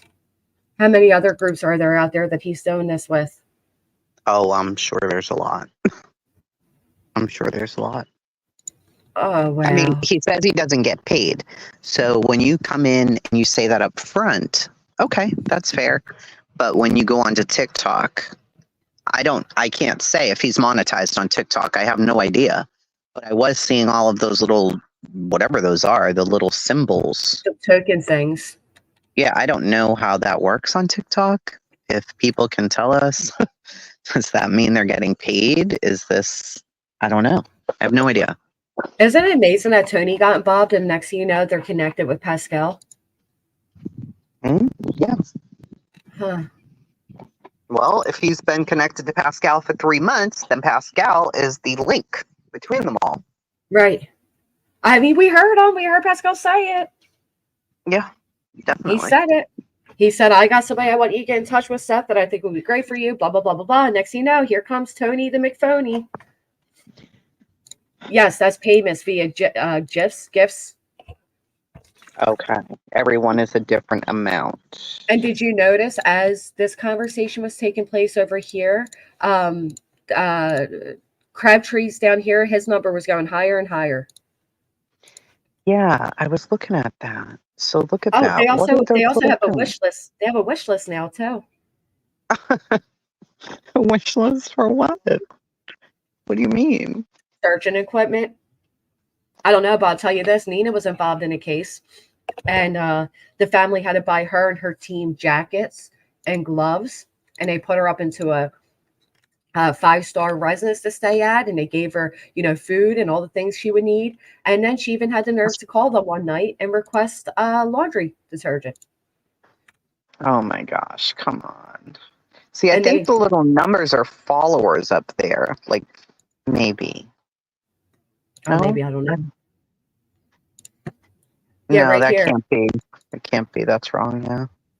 This woman is directly involved with her friend's missing loved one. She said she 100,000 hindered the search. She was unprepared. She Wow. drank, lied about resources, gave false promises. Says that she was supposed to show up at noon, didn't show up till 1:30. Wanted to meet at a bar. They put her in a nice vacation home for free, provided food, toiletries, you name it. They even gave them Wow. jackets and gloves. And then, no, she was there to prey on a desperate situation. Do not let her get involved unless you want your precious resources lying in her pockets. And this is about the Nina lady. This is Nina Glass, who Tony introduced to us as somebody he wants to bring on, but needs $2,200 to fix her truck, and then needs money to afford the diesel that her truck requires. Not that Nina Skilo. Not the Nina Chris's ex. Not that No, one. This not is that one. another Nina, Nina Glass. which confuses the hell out of people, you know? Why? Where did he even find her? How did they become connected? How are all these people connected? It doesn't That's what really make a lot of sense. I know. Girls, look up this. Tony is associated with Artiscapes Entertainment. They can use for her employment. We need to check this place out. Artiscapes.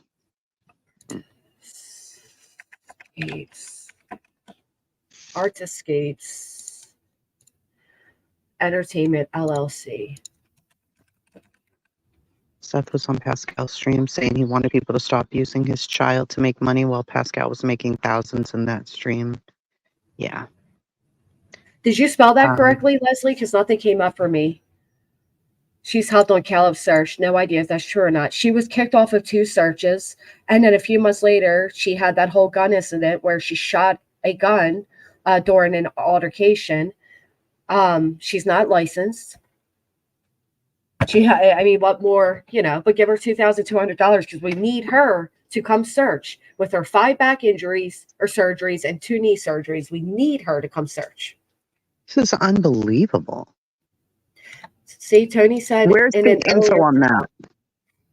Showing that he wants her out there to come search. I know you've probably played it before. Oh, yeah. Give me 1 second.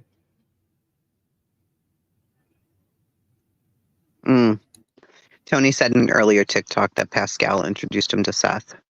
I thought so. I mean, that's the way it appeared because he said to Pascal, which I found weird, you've been dealing with me for the last 3 months. And I'm like, Yep. wait, he hasn't known Seth the last 3 months. So what is he talking about? So I'm guessing, clearly, he was on another case, and that was his source for the other case. And Pascal had him on before.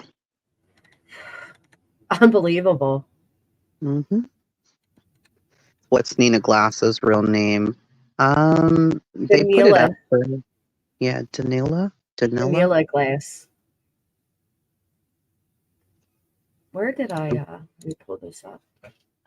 Oh, sorry. Let me pull it up because I know I played it the other day where I played it during my Nina expose where he was saying like, oh, she just needs, and she's like, I need to fill out with diesel. Unbelievable. Really. This poor child is so lost in all of this shit.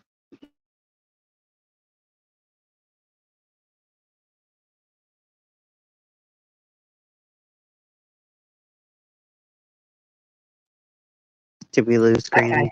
Yeah, Oh, sorry, I was trying to pull that up. So here's 611.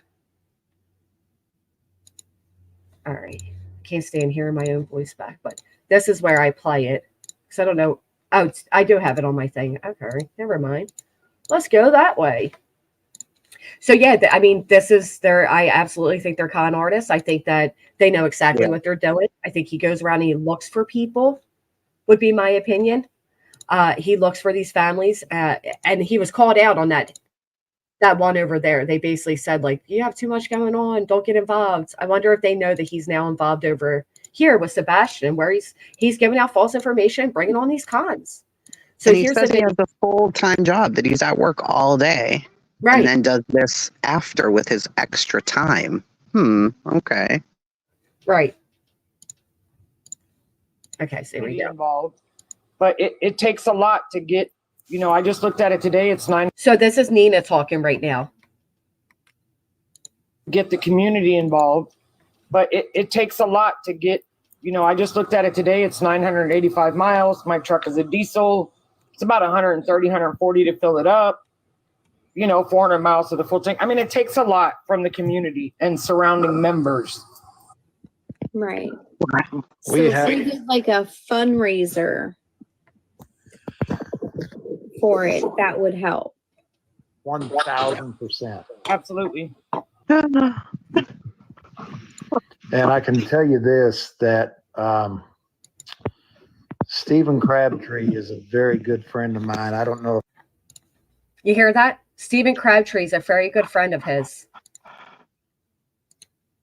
Okay, so he's saying 1,000% they should do a fundraiser to help Nina, the felon with the gun who shot at somebody or Because at shot this through point, a wall. she did the math and she needs the diesel. Her truck only takes diesel because people on disability usually get trucks that require diesel. Very expensive. Gas is expensive, but let alone diesel. So she did the math on that. But listen to what he says next, Jason. You're going to love this. Hey, Ficasser. Ready? if you ladies know Stephen or not. Yes. Yes, we follow each other. Yeah, he is a salt of the earth human. And I can tell you that once we get Nina to Hendersonville, she'll have everything she needs. But just for complete transparency, she's got to have some vehicle work done. There it is, Jason. First, he just mentions diesel, but now he says that she has to have vehicle work done. So they're talking in the background clearly. Additionally, look up top. Road to Superstars. 17 out of 30 stars. And it's moving as they speak all the way up top. Yep, right so here. One of them is, it looks like this is on Beaches Live, maybe? They're having a live match. They're having a TikTok challenge for financial gain while speaking about this. Cute. Okay. Can you rewind it? Yes, ma'am. I'd like to watch those numbers go. And keep in mind, well, thank you, Brianna. If I'm Sebastian at 15, I'm never showing my face in this town again. I'm too humiliated by everything that's been done to some parents and by others. I have no privacy left. I'm never going home. I pray he's not seeing this, but I guarantee he is. Also, keep in mind that she first mentioned Diesel, and this is our first introduction to Stephen Crabtree. So our first introduction to Nina, we also hear the name Stephen for the first time. Gotcha. Okay. Yep. Right here is at 250. These are paid for, like Trev said, yes, these are paid subscribers to Beach. So I'd like to see what's going to happen to those numbers there. And they in their competition, they have 22 minutes and 19 seconds. Just remember that. They're having a TikTok competition right now. Thank you, Trevor. Get the community involved, but it takes a lot to get, I just looked at it today. It's 985 miles. My truck is a diesel. It's about 130, 140 to fill it up, 400 miles to the full tank. I mean, it takes a lot from the community and surround. Let's do that math. Are you, I'm not good at math. I don't know if I can think of math right now. Sure. What did she say? Say it one more time. I was busy watching those numbers. Let me, I don't have a pen and paper near me to write down. Okay. Let me grab one really quick. I'll play it through and then we'll do it again. Get the community involved, but it takes a lot to get, I just looked at it today. It's 985 miles. My truck is a diesel. It's about 130, 140 to fill it up, 400 miles to the full tank. I mean, it takes a lot from the community and surrounding members. So it's like 800 and 1,000 for gas. So 1,000 for gas. Okay. So she needs about 1,000 for gas. And then. Is that right? She said 400 to fill it all the way up. It's 985 miles. 400 times 2 is 800. So that's $800 plus some. Am I right? I think so. I think you're right. I will take it that you are right. Pascal promised Seth he'd be at the visual, but as it gets closer, you can see he's trying to get out of it. Pascal isn't there for Sebastian. Yeah, you could tell he was like, oh, shit, you're holding me publicly accountable for saying I would come privately. You could tell. All right, so that's the gas situation. She needs at least, let's just write it up. She needs at least $1,000. Here goes Priscilla says, I would definitely donate. She's the number one donator on this thing. Court is that. It went from 2 to 17 at the top. So if we did like a fundraiser for it, that would help. 1,000%. Absolutely. Wait, did you just see that name? Foxy Roxy? Sorry. Oh, really? Go back just a little bit before he starts to shake his head. I mean, I'm sure there's a million Foxy Like Roxys. a fundraiser. Oh yeah, there. the other one's Foxy Boxy. Oh, okay. Yeah. I just remember you talking about it. I'm like, wait, what?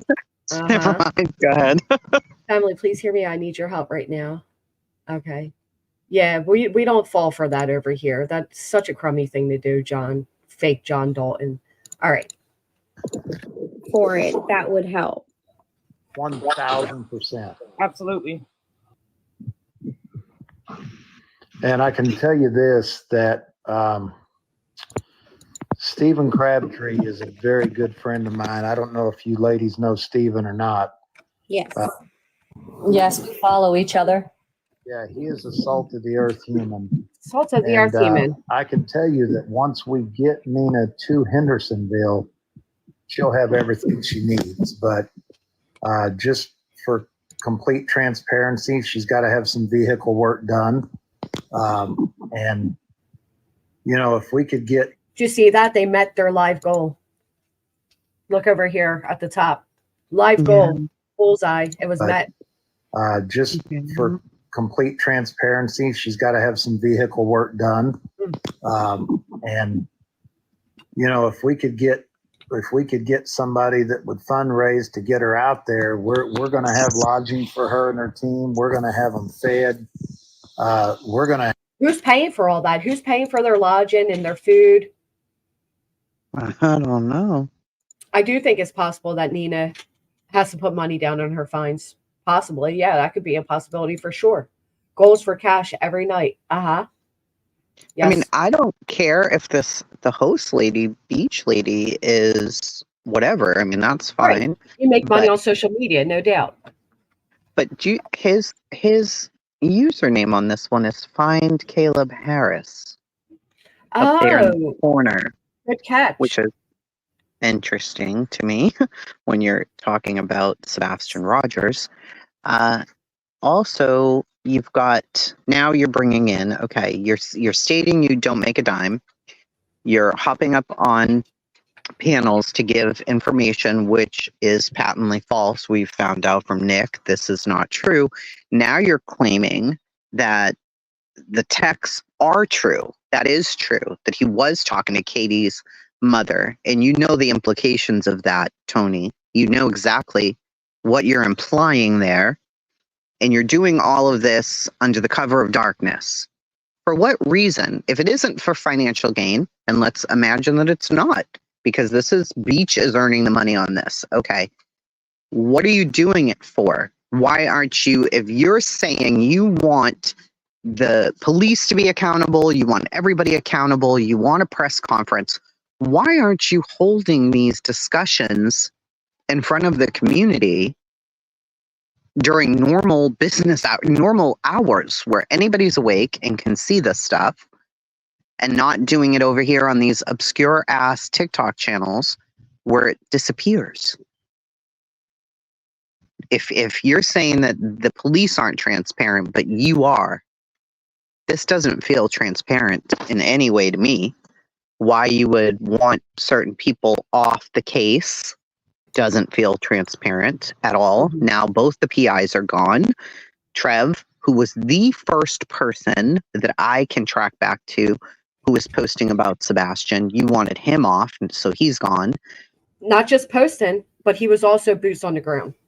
And, right, exactly. It doesn't make any sense. Yep. I don't understand. If he's asking for full transparency, he's asking for them to come out to give updates, all of this stuff, and he's criticizing them for that. Why are you doing it this way? He's not a stupid man. We know that he's not a stupid man. So why is he doing it this way? And he only gives the interviews to Pascal. He'll go up on Pascal's with this news. Like when they went up there, there was a post 7 hours prior that Seth was releasing the CPS information. Yes. Then it was announced he was releasing it on Pascal's live. Did you see how shocked Pascal was when they said they weren't releasing it? Yes, he was so disappointed. And that's because SF Investigates intervened and said this is illegal. And he called, and then Seth's attorneys got a phone call. Then they called Seth and told him, you can't do that. Right. Yep. Right. Seth, who's Very Seth's girlfriend, Dan? It is all very interesting. And, you know, like Remy said, this is what I've been saying. What type of professionals need you to pay for their truck? What type of search and rescue company would even publicly ask the public to pay for their truck to go aid in their? It doesn't make sense. Very non-professional. And if you're going to come forward with a Nina or anybody else for that matter, disclose their criminal record before somebody else does, because the internet's going to do what it does. And now you look shady. You look like you're hiding something, even if maybe you're not. When people go find a fucking court case with the lady you're trying to get funds for, who shot a gun through a wall and could have hit a baby, could have hit a grandma. And she showed zero remorse. Zero remorse. Emmy Jo is a different Nina. It is not Chris's ex Nina. This is a different Nina. But when the judge was saying to her, like, you could have killed a child in their home, an innocent bystander. You could have killed anybody. You shot off a gun and into a public area with zero regard for where it landed. Like, what were you thinking? She showed no remorse at all. Exactly. Yeah. When was the last time there was a press conference for Sebastian? Well, there won't be if there's nothing new to update. They just update on the TBI newsroom is typically what they'll do. I mean, if there's, and they did for the 2 month, which was, I think, April 26th, you know, they put something up, but that's about it. They're not going to just put stuff up because there's nothing to talk about. So what's happening is, because they want to keep his name and face out there, instead of just encouraging people to keep his name and face out, they're making up fucking facts that don't exist. I apologize. I did read Emmy Jo's comment wrong. I'm sorry. So many people were coming at me like, you're trying to make us think it's Chris's Nina. And I'm like, no, I didn't make you think anything. Someone should reach out to the judge in her current case. I apologize. You're right. And make her aware of what Nina is doing to get off papers. Grifting money and fake searching should not be accepted by the court. She has been praised by the court, and her searches and these missing people cases has given her credit towards community service. She's not even allowed to be around kids. And she's certainly not allowed to be around other felons. Felons are not allowed to be in association with felons. No. Mm-mm. Somebody said, releasing what? The DCF reports. Kimberly, Seth finally got access through his attorney to the various alleged CPS reports that went on at the Proudfoot's house. He got the information, he said. There was a post made early in the day saying at 7 p.m. they were going to be releasing that information, talking about that information, and then it was said that it was going to be on Pascal's channel. So he had, I don't even know, there were 10,000 people. When he put on members only, there were like 8,700 people in there. And I mean, the chat was going. So he puts it on members only for a little bit, and Pascal says something to the effect of, okay, let's get down to it. You've got access, blah, blah, blah, blah, blah, blah. Let's talk about it. And he's like, I'm not going to release that information. You know, they called and the lawyer called, and Pascal's like, what? You could tell. He's like, and then he's like, oh, no. That's good. That's good that you're not going to release it. And I'm like, dude, come on. We were all here for the same thing. You didn't have 10K people here because he wasn't releasing it. It was stated. It was posted all over the internet that he got it, and it was going on your show with it. Come on. Nobody's stupid here. But SF Investigates on Twitter got involved, called, and said, do you know that this guy's planning to do this? And they replied with, that's confidential. And no, he's not going to be doing that. There you go. So look at what Nonsense says. Has anyone heard something about a bag of a missing person being found by that crew, but when the bag was turned in, the money in it was gone? No. Supposedly there was money shown in the bag when it was found, but when turned in, the $3,000 was missing, supposedly, but I can't figure out who it was they were looking for. I wouldn't doubt it from what I'm gathering from these folks, but that's the first I've heard of it. Yeah, she's not on parole. She's on probation. She's on 10-year probation. And you can leave the state. Yeah, with probation, you can leave the state so long as you have permission from the probation officer. are you going to play that, Granny? Whether he was shocked or act shocked? Oh, yeah. Let's do it. There you go. Certain people have put my phone number out. But you also want somebody to come put their hands on me. Crash out to the front of the house, and then all of a sudden, wait, which part was it? I know I did a super chat. That house before he disappeared. Oh, shut up. Request the unredacted records, and they here we go. Shed what light was what exactly, but it's for that house. Okay, can you? What you're talking about, Pascal? Okay, here we go. I guess some things were brought to your attention recently that really shocked you, Seth. Oh. That really kind of shook you. What is that?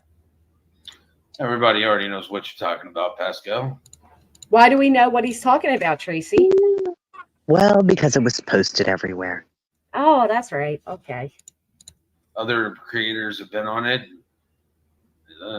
Tony mentioned it last night in TikTok. Yeah, I have the TikTok. So he is aware of what Tony's doing over on TikTok. And look I'm how glad you played this. And look how Seth's face lights up, Jason. Look how he lights up like it's against him. I'm sorry, I know, but just watch. Everybody already knows what you're talking about, Pascal. Other creators have been on it. Tony mentioned it last night in TikTok. Yeah, I have the DCS records for that house. DCS records for that house. Okay, can you explain to me, because I know it's the Department of Children's Services, correct? So it's basically CPS, but Tennessee's version of CPS, correct? Correct. So what exactly did you learn? What was shed? What light was shed on you? No, my eyes are open to a lot of things, and no, I can't share it with you. First of all, DCS reached out to my attorney, and because social media gets around, what does he mean by that? Because social media gets around. Because he announced on social media that he would be releasing it. SF Investigates called over to DCIS or whatever they call it over there, and gave them a heads up of what Seth was planning to do. So they reached out to Seth's attorney, who contacted Seth. Boom. Yes, that's what we're going to show, Lacey. Here it comes. He reached out to my attorney. My attorney reached out to me, and I told them I had no plans of releasing any of this stuff. So you lied. So you lied. He lied. He lied. Huh. Now look at Pascal. Look at Tony. What a hell of a pause screen here.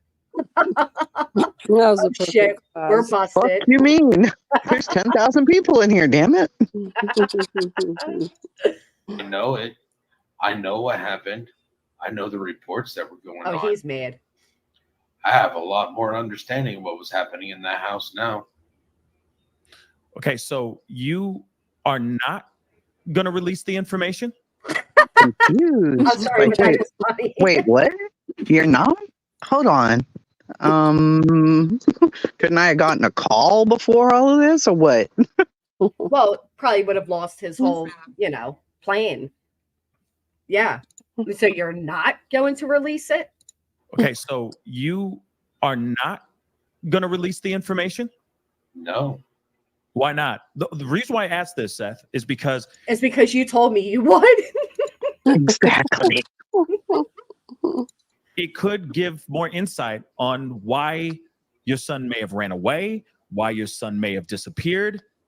I mean, if it's not to the public, have you at least given it to law enforcement? Oh, Sumner County has had it from the get-go.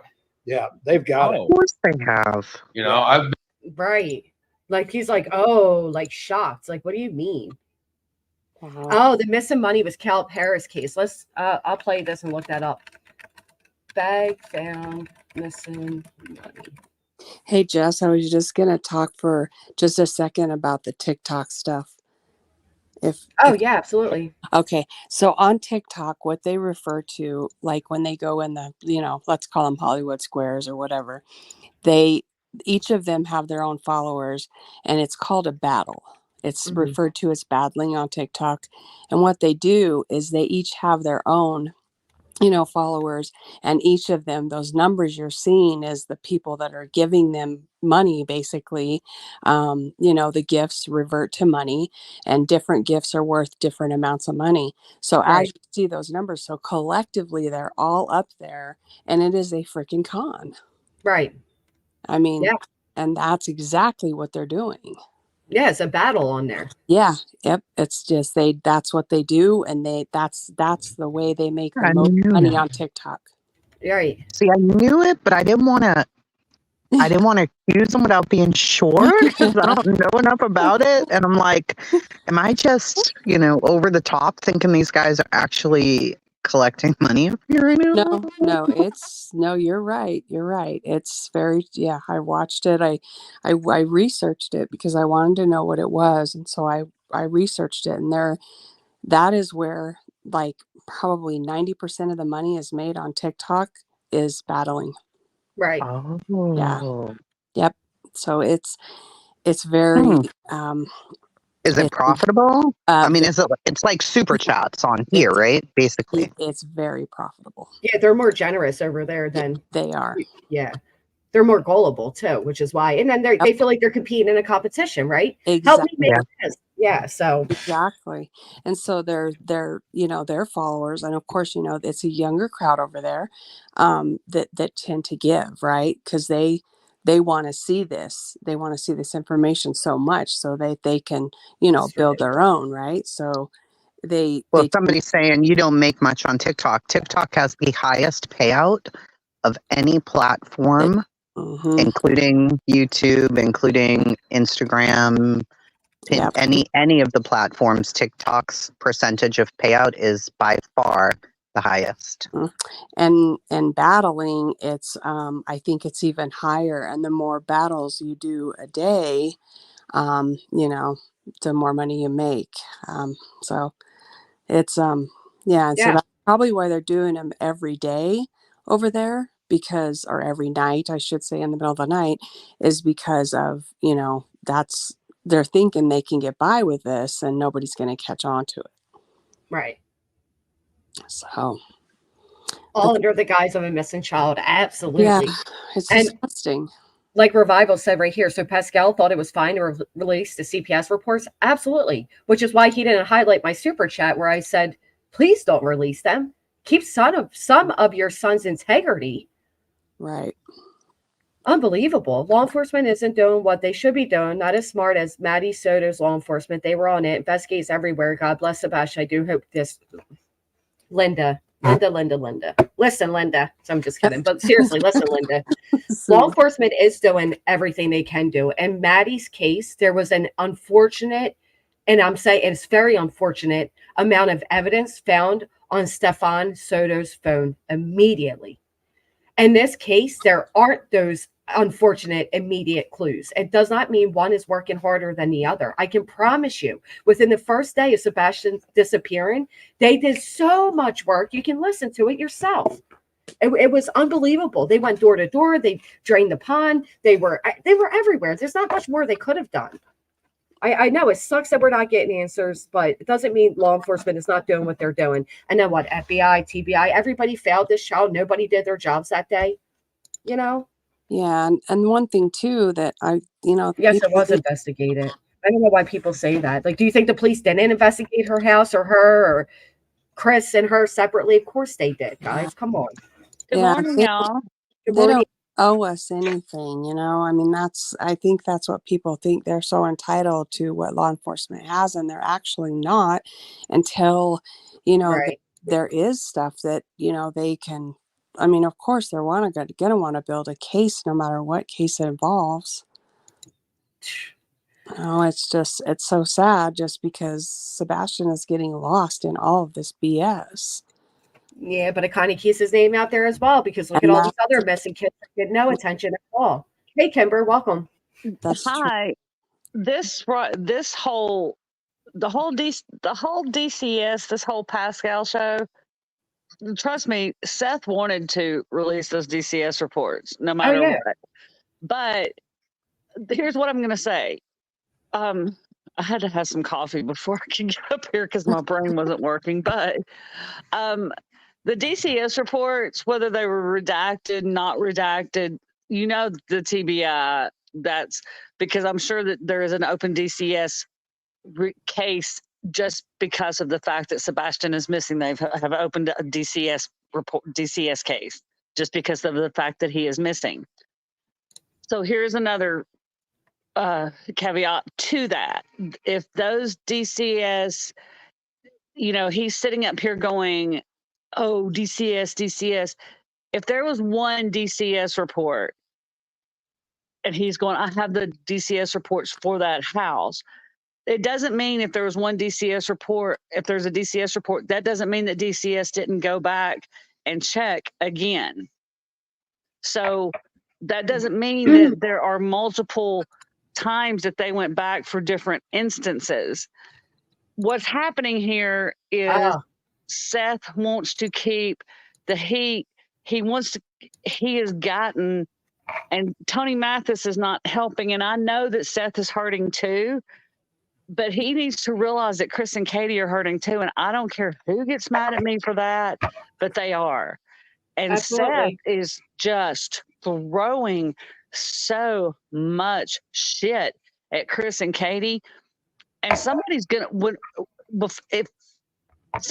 get hurt, physically hurt in all of this. Oh, I agree. I actually have something to show that's rather important. I don't mean to cut you off, Kimber. Oh, but no, you're fine. You're fine. So these Granny, I got to jump down. I'm sorry. Okay. Oh, that's okay. Thank you for coming up. It was so nice to hear from you again. I miss you. And I'm going to jump down too. That's all I had to say. But I just think that this was a ploy to get everybody mad at Chris and Katie again. Yes. And it's just like that.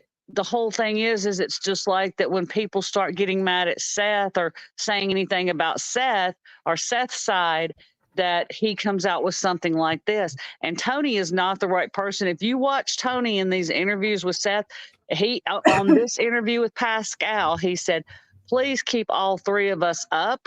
Mm-hmm. So he can signal Seth during the interview. If you watch him, he does a few little shady hand signals, eye signals, whatever. Oh, he I'm signals sure. Seth. But you ladies have a great day. I'll be in chat. Thank you, Kimber. I appreciate you coming up. Thanks. I agree with you. All right, so look what we have here. We have text messages, right? So we have text messages.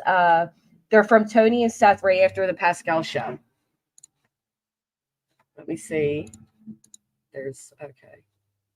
Yeah, you can't see anything. Okay. As I told you this morning, if you have personnel issues, you can talk to Seth. This is not the way to do it. It is not helping Seth at all, nor is it helping Sebastian. Tony, you also told me that not a single bad thing about Chloe would be said, yet she was disparaged tonight for what? How does that help find Sebastian? You're reaching. Great question. Right. I've not lied to anyone. It's not in my DNA. The lie detector determined that was a lie. You lied to all of us. All of us. Okay. So, you know that if you knew who you were talking to, I do know who I'm talking to, Tony. It's definitely in your DNA to lie because you lied to me this morning. Huh? Very, very true. Not a single bad thing about Chloe. So what this is about is Trevor and Tony spoke before they went on Pascal's show. And because Chloe was and has been doing so much hard work, they didn't want her disparaged. She didn't leave on a bad note, whatever. And he promised him he wouldn't allow it. I'm not going to allow her to be disparaged and blah, blah, blah. Turns around and disparages her, which you could hear in the interview, which we will, play again. So Tony comes back and says, it's not in my DNA. And if you have a personnel issue, you can talk to Seth. Don't you think that you would talk to the PR guy right? You talk to the man who's the spokesperson. He is supposed to be the voice for all of this. So he was supposed to avoid anybody being disparaged. That was his job. And instead, he lets these things go on. He lets Seth shoot off at the mouth. He lets him talk about Illuminati.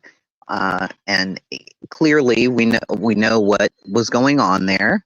And he's telling people to come to his house, saying, I live in the same place I've always lived. Sir? Yep. Why isn't your spokesperson talking right now? Why isn't the PR guy talking? What are you doing? Why are you still talking? Well, you know, Tony himself said that he says whatever he is told to say by Seth, which is complete opposite of what you expect from a PR person. Absolutely. He gave me his word he would defend her, Trev says. Right. See, it's wrong. And then didn't. And this is the problem that took place in Summer Wells' case. After a child disappears, there is, and child services gets involved. They do. Remember all that with Summer Wells as well? They're like, there's an open CPS investigation. Yeah. Who do you think it is? It's ridiculous. So let's watch it again. So Pascal now says, like, well, you don't think this could help? We need to know. I've been in contact with TBI. TBI didn't have it, and I advised TBI to turn around and request the unredacted records because I got the redacted ones, and I told them that they need to request the unredacted records and they need to look at it. Okay, pause. So nobody thinks it's weird that he's saying the police had the CPS records. TBI did not. Now, with the newest issue with the texting of Katie's mother, the TBI has it, but the police do not. Right. See, y'all think you're slick with the way that you're saying stuff. Clearly, they're all working on the case together. The TBI, the FBI, they even had Secret Service or CIA rather, whatever it was, special people in there to look at every piece of electronic information. You're telling me that they're just not sharing resources with each other. They're not doing everything that they can. And that's another thing. And I'm sure maybe Seth's just frustrated. Sure, we can give him that. But every single time they come online, they put a dig in to either the TBI or the FBI or law enforcement local. It's like they're trying to trick us into believing that they're coming up with this information, that they've got this information. And when they called TBI or when they called the detective, they didn't have that information. What kind of operation do you think these people are running here? Do you think that this is the first case they've ever dealt with? And Tony's some big pro who can get information and help you get info that these guys can't get? It's like they're treating us like we're assholes. No. The chat wants you to know your audio's crackling again. Of course they do. Yes, yours is, yeah. Mother sheet. All right, they're asking if you're in a basement. I'm in the basement, folks. No, I know, Stella. I didn't want to interrupt her because she was on such a very important. And she's right. Like, we're supposed to believe that the FBI and the TBI and the local police don't all have the same documents. Of course they do. Of course they do. But I was covering my microphone. I don't know if it's better now or not. Let me see. Say something and. Say something, I'm giving up on you. How's that? You like my singing? I do like your singing, but your audio did not fix. Do you have headphones on? No, I took them off. I'll be back. Maybe try them on back again. Come back. Baby, come back. Baby, come back. My other one gets, yes, I said the same thing. So welcome, we're all mad here. I said the same thing. If Seth's going to be upset that while others are talking about Sebastian, they're not showing his photo or anything, why doesn't he take advantage of that refrigerator right there, or even the big empty wall right there, and put photos of his child? Sorry, that was Chasen with a period. She'll be back. Hopefully she gets rid of the cackle. Sometimes headphones do it. Sometimes not having headphones do it. I don't know. Okay, so here he is, right? He wants everybody to believe they're not working together. I believe that as well, Bella, and that's unfortunate. That's unfortunate, especially when he got teary-eyed. It says a lot. Okay, that's something I didn't know that they had. It. Tony, can you expand on that? Oh, go ahead, Seth. Tony hasn't seen the records. I haven't shared them with anybody but my attorney. So Tony's shaking his head. He hasn't seen the records. He puts his, Chris Watts stance where he puts his hands on his head. And then I picked up, I don't know if you picked up yet by now, because I've been paying attention. But without a doubt, Seth always puts his hands on his head when he's telling a fib. When he is lying, he does this move. And now watch, Tony's going to call him out. Wow. We have, for full transparency, we have discussed some of the things in those records very vaguely, but he's under legal advisement not to share those, Pascal. With the public. Okay. I get it. So he admits that he saw them, and now Tony's stretching that shoulder, right? He admits, and now that this happens. Hey, Brianna.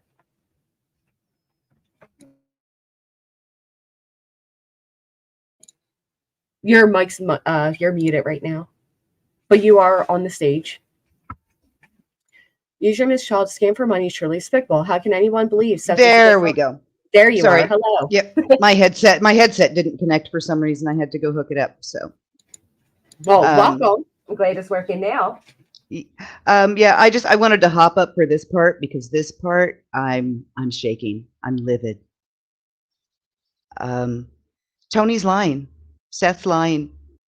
Why DCS has not drafted a warrant for them for violating confidentiality law, I have no idea. Tony has read that report. And here in a second, Pascal's going to answer a question, and they're both going to nod their heads. And the second they do that, they confirm something is in that report. And they break it. They break confidentiality. Big as crap.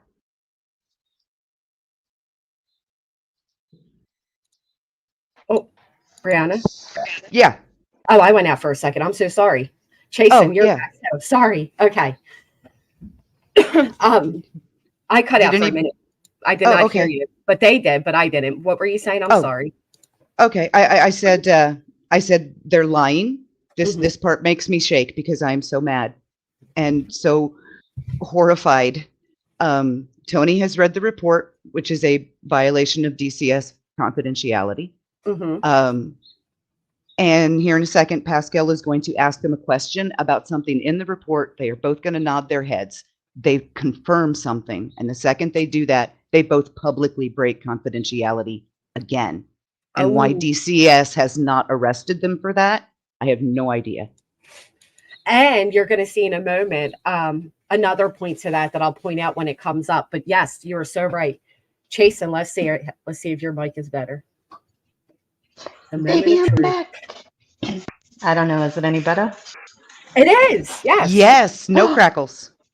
Perfect. Wow. Seth is so bitter. I feel he would sabotage the case. I feel like he has sabotaged the case or go to extreme lengths to hurt her as much as he can. Gosh, I hope this isn't what's happening here. If you have proof Tony read the report, like as Tony said in writing, he has seen the report. He says it right here. I'll rewind it back a little bit for you. For full, my attorney. Wow.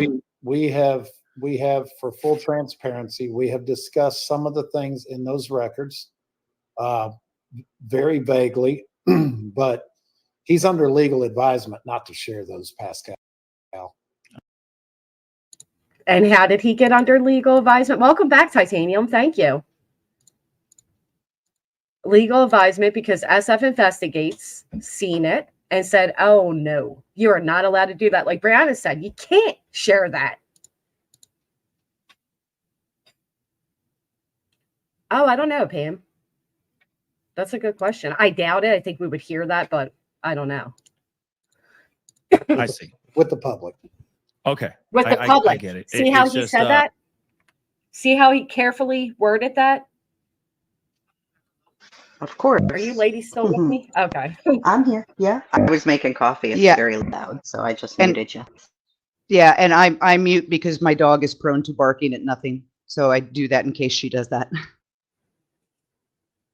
Okay. Yeah, so right here he even clarifies, right? Because they are very calculated in what they say. He's under legal advisement to not share that. And then he says publicly. No, he's under legal advisement not to share it at all. Very vaguely, but he's under legal advisement not to share those, Pascal, with the public. With the public. Okay. I get it. It's just shocking information. What do you think was shocking to Pascal, Jason? The fact that his whole show was just ruined at that moment? Sadly, it was. I mean, that's why they were there. Everybody knows why they were there. We were all waiting for the same thing. And I'm thinking, if he's smart, he's not going to do this. Don't do it. But he had every intention. Every intent. And at this point, all he said is that his eyes have been open to what's been happening in the house and stuff like that, which could have meant that nothing was happening in the house. And now he's had that verified. He could have just been twisting it to make it sound bad. They haven't verified anything yet. Right. You are so right. They haven't verified anything yet. Very vague. He is. Yes. They know what they're doing. Were they offered a media manager from LE? No, that's what our friend here is supposed to be doing.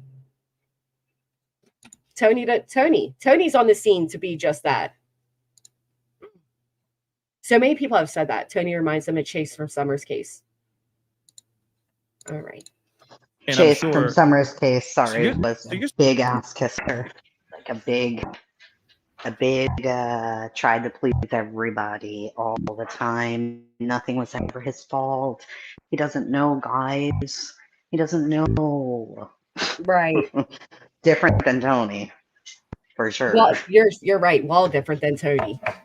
Yeah. He has nothing to give. Someone needs to release Tony's records, right? Unbelievable. The fact that the father, I mean, just let this sink in for a minute. The father, Sebastian, who already told us way too many personal details pertaining to Sebastian, as well as Katie, was more than willing to come on this show with over 11,000 live viewers and share the CPS findings. He had no bucks about it. That's what he was willing to do. It's what he was set to do, and he was going to do until he had to be advised by attorneys that he couldn't. Why would you want to do that? You know why? Because it keeps more eyes on him. It gives him that spotlight moment that he has been craving, in my opinion, obviously. Tony, look, other eyes, yeah. Well, that's shocking. Okay, I get it. It's just shocking information, and I'm sure. So you're saying that there's more incidents that happened where CPS showed up to the house. So the confidentiality agreement he signed is public record. Do you guys want to say it? Sure. If it's public record, I didn't think it would be, but that's interesting. Yeah, no, it's public record. Okay. So full name has requested the Department of Children's Services copies of all the, of course, they redact certain things because it's public record. Records in the file that pertain to him for the time that he was in the custody and or guardianship of the Department of Children's Services, state of Tennessee. The Department of Children's Services wants to respect the need, blank has expressed, I mean, there's not much to see here, agreed to do so, providing that blank agrees to the confidentiality agreement. Blank agrees that the records Department of Children's Services are confidential and are not to be disclosed by him for any reason. Period, buddy. Period. It to says it anyone. For any reason. No reason at all can you share that. Oh, there's actually more. Let's make the records covering her stay in department custody and or guardianship available and may not be able to release some protected information. Seth expressed need to understand what is in the record covering his stay in the blank household, which would be the Proudfoots. Based on the foregoing, the needs expressed by Seth and her agreement to maintain the strict confidentiality of the records being provided. The Department of Children's Services has agreed to provide a copy of the file covering so long as it stays in the custody and or guardianship of Seth Rogers. No other person has access to the records. He agrees that in the event he can no longer keep the records in a manner that will prevent their disclosure or others from having access to them, that he will return the records to the Department of Children's Services immediately. He agrees that he will not further copy, make available, summarize, or in any way disclose either directly or indirectly the copies of the records being provided to him or her and the information contained therein. So, as Brianna said, he absolutely has already broken the agreement. Yeah, just by by doing this. discussing it. Yeah. Yep. He shouldn't have done any of this shit. Just like he shouldn't have released information on what happened to Sebastian when he was a little boy. Or what happened to Katie when she was a teenager. Juvenile DCS records are sealed for a reason. Wow. So do you think that off your base of work, Brianna, that he could be in legal trouble for what was just stated on the Pascal show? Not from an insurance adjusting perspective, but from that's right. That's what you said. personal. Yeah, I'm an insurance but from personal experience and personal dealings, yeah, this should be a big friggin' deal. Yeah. You can't go on YouTube and violate the seal of DCS on juvenile records. They're sealed for a reason. Absolutely. Well, it appears he did it to throw even more shade at Chris and Katie. Because it could have been something completely minor. Somebody called or whatever, and it was closed. Could have been something like that. Could have been one report. We don't know. But the tone of his voice and the way that he's saying it makes it seem like, oh, I'm very aware of what was going on in that house. Come on, Seth. Absolutely. It could have been something like Chris and Katie calling, as they've said they did in California, to report something that had happened somewhere else. It could have been Chris and Katie calling, begging for resources for Sebastian before he was diagnosed when they didn't understand why he was behaving the way he was. Yeah. It could have been anything. It could have been no anything. idea. Put a 1 in the chat if you think that he already broke the agreement by what he said on Pascal's. So, Chasen, yeah, now your mic's doing this weird thing where it's going like burr after you talk. What? I've never heard of anything like that. Sharice's If you're comment. quiet, it's the cicada bugs. Can you hear them? I actually can hear some type of bug. They're really loud. I've heard they discussed it. You're right, Sharice. You're right. They said they discussed it, but if you read right here, he's not allowed to discuss the information contained therein. So rather he saw them or they were discussed. It's still a violation of the confidentiality agreement that he signed. And then it says they demand their return at any time. If he agrees that so Seth agrees the copies being provided to him or her remain in the property of the department, and that if he can't keep up with that, he agrees to give them back. So I mean, I don't know. I guess listen, I'm not a lawyer and I'm not obviously law enforcement, but I would think I would think he broke it. DCS records are not sealed to protect the perpetrator. They're sealed to protect the victim because they are a child. Yeah, like right here, he agrees to not summarize or in any way disclose either directly or indirectly the copies of the record being provided to him, her, or the information contained therein. So that, to me, breaks down that he's not even allowed to discuss what is in there with people. Again, I could be wrong, but that's just how I interpret it. So Antonio over here admits that he's seen them, and Seth goes to stretch his arms. It's just shocking information, and I'm sure. So you're saying that there's more incidents that happened where CPS showed up to the house beyond just the belt situation with Mr. Proudfoot. Am I correct or am I wrong? Yes. Are we talking multiple, or are we just talking about like one other incident? You're digging. He's digging, isn't he? He's digging. Now it becomes a joke. He's digging, you're digging, and they laugh about it. There's nothing funny about this topic. course he's Not at digging. all. That was the whole point of his show that night. Of course he's digging.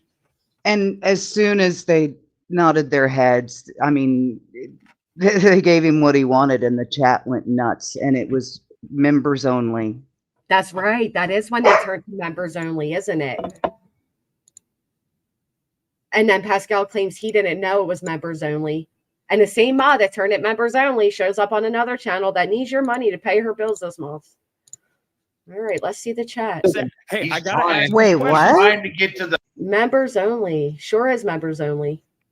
Who put it on members only? I His knew it one was mod. members only, but Well, he blamed the but mod. she.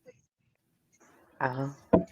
Yeah, he blamed the mods. He said he had no idea. He, until the conversation was almost done and memberships were done being purchased and super chats calling to be, released from the members only memberships at $5 a piece, not $1.99, $5 a piece. He made a pretty penny this night. I'm pretty sure we could look up and see exactly what he made, but he made a pretty penny. Well, And yeah, look at them he all went. smirking. Yeah, it was about 8,500 when he went to members only. I saw it happen. I just didn't know that he said a mod did it. Yes, he did. He blamed one of the mods and told them to put it back to subscribers to open.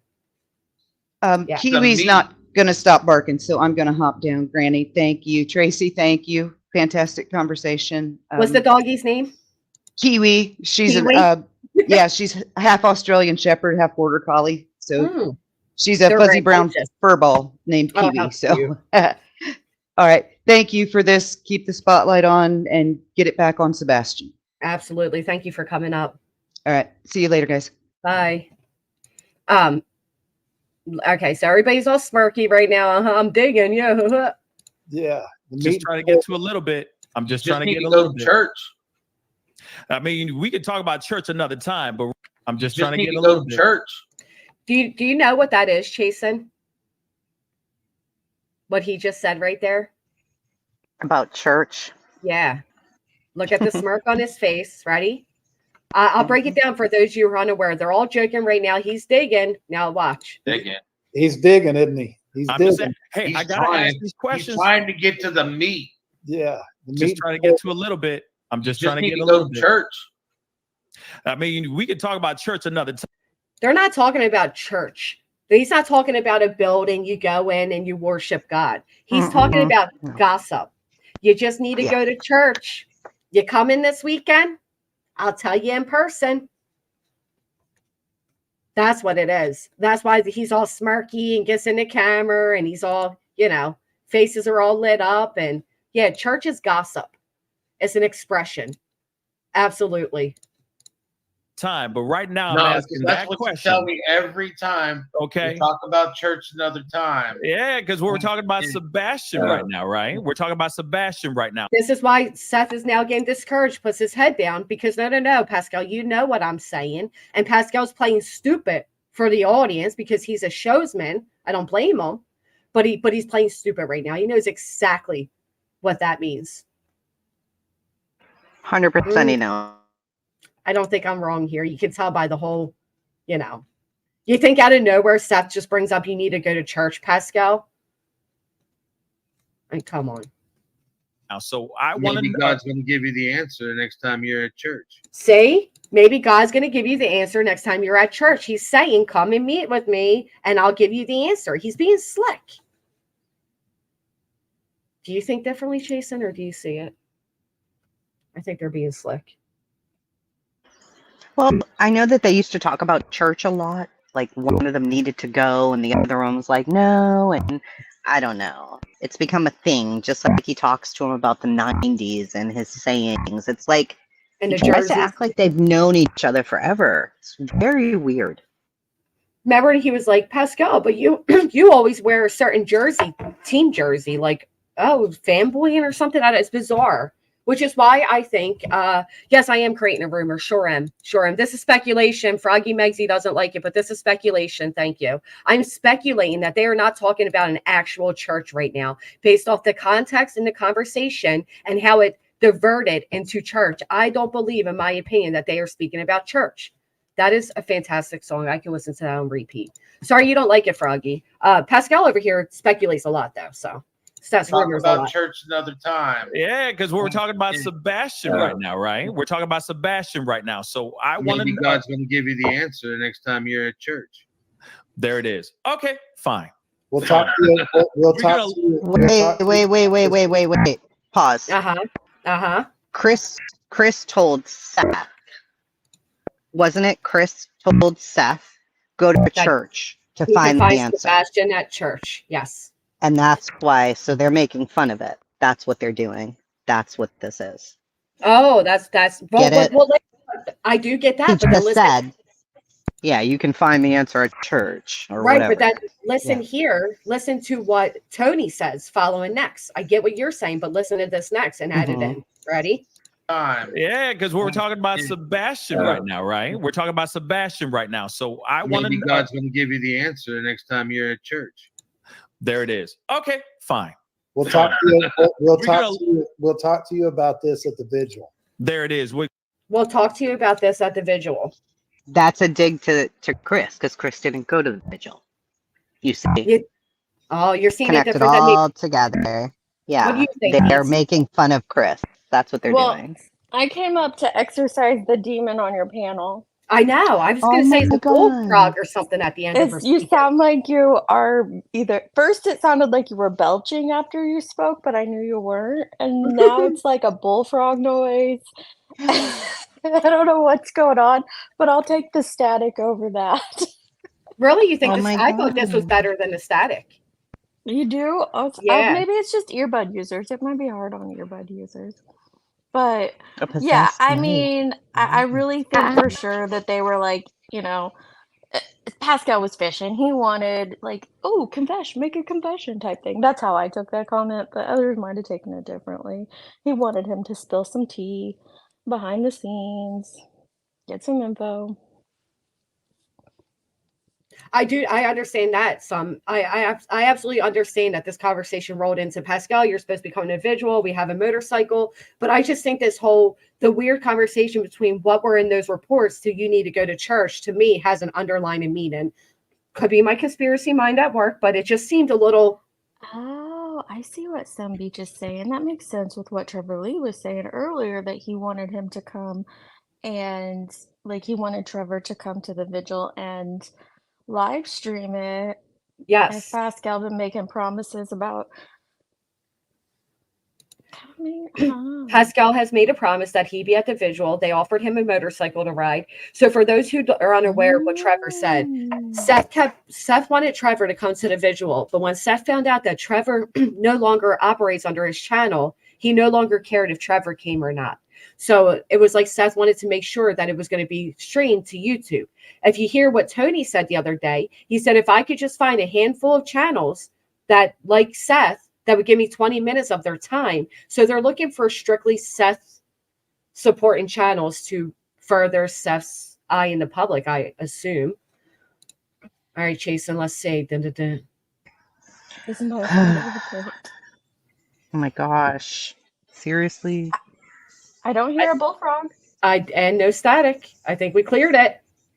Do you hear my bugs in the I background? came to exercise the demons. It This worked. house is clean. Praise Jesus. All right, I was just hopping up to tell her, Are you leaving now? Well, Yeah, I honestly, honestly, I feel bad. I don't have a ton of input in this because I've been so deep in the trial that I have not been keeping up with all the things. So I'm probably not the best person to have up here because it's just gone off the rails. I looked into it last week, and from last week to today, it's exploded 10 times worse. So this is insane horrible. to me. I really I feel bad because I don't know all the things, but the only thing I can say to describe it is this is off the rails. But keep in mind, this isn't Sebastian's case. This is the online noise surrounding Sebastian's case. I have faith that all of the law enforcement agencies that are involved have his case on track. But this stuff, it doesn't help. We've seen it in other cases. It doesn't help one tiny bit. And in fact, it makes the public perception of his case 10 times worse. And what I fear about that is it keeps people focused on the wrong thing. And critical clues or information or things that could truly be given to law enforcement could go unnoticed because of this. And I wish someone close to Seth, close to any of these individuals, would reel them back. Let them know that and reel them back. I think the best thing that Chris and Katie could have done for Sebastian was pull it back off the internet, and they did. I know they're still here, there, whatnot, but it's very minimal compared to this, and so Yep. hopefully Done. someone close to Seth would inform him Well, on the that's same. Tony's job. That was his Right. Should whole have been, job. right? The unfortunate part is, since Tony has come on board, he has gotten rid of anybody who genuinely cared for Sebastian and or Seth. So Seth is now isolated with Tony and now Crabtree and Nina and that middle lady, Cindy. So he no longer has the good characters around him. Chloe's gone. The organizations are gone. The way Tony addressed Trevor, telling Trevor basically get lost, is gone. Everybody who tries to do what's better for Sebastian and Seth are basically told to kick rocks and disparaged. I just saw Trevor's comment, and I get that. Like, that's even more concerning. And then you have law enforcement who have already, we heard back when Gavel and I were going through the interviews, that was something Seth complained about. So we're talking like 7 weeks ago, he made a Yep. complaint that law enforcement, 7, 8 weeks ago, he made a complaint that law enforcement weren't telling him as much. And this was probably on like his 20th interview at that point that we had gotten up to.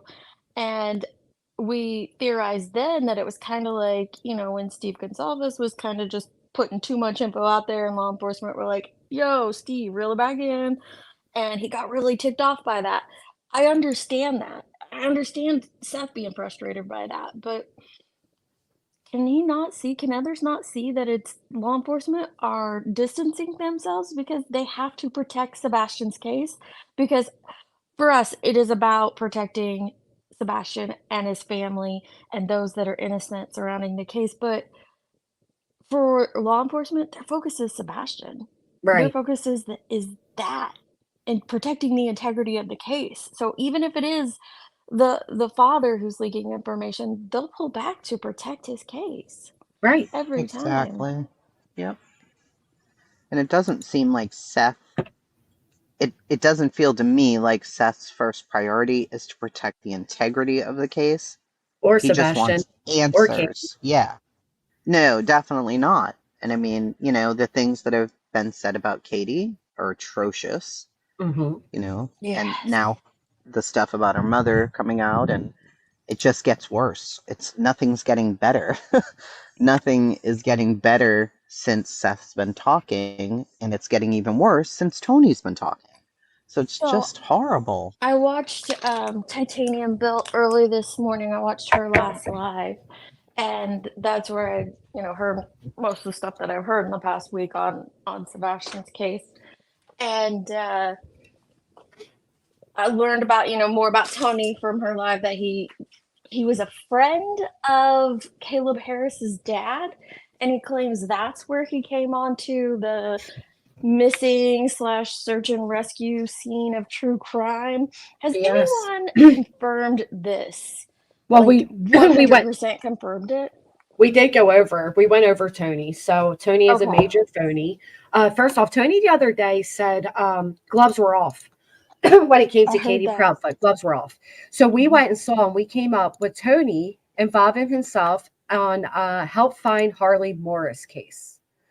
So Harley Morris is unfortunately missing, and you can find Tony within this group as an admin. I saw that. I saw you show that earlier. I was just wondering if there was anyone else before Caleb Harris, or the vibe I'm getting, and this is just my vibe from listening to this and that other live, was that you might not want me saying this on your panel, Granny, I'm sorry, but the vibe I'm getting is that he capitalized somehow in Caleb's case, and he's trying to He's trying to keep replicate that that coming. over and Yes. over and over. It's Yes. very weird, very bizarre. And it might not So be he- monetarily, it might be just like this weird attention. ego boost. Yeah, attention, class, something like that.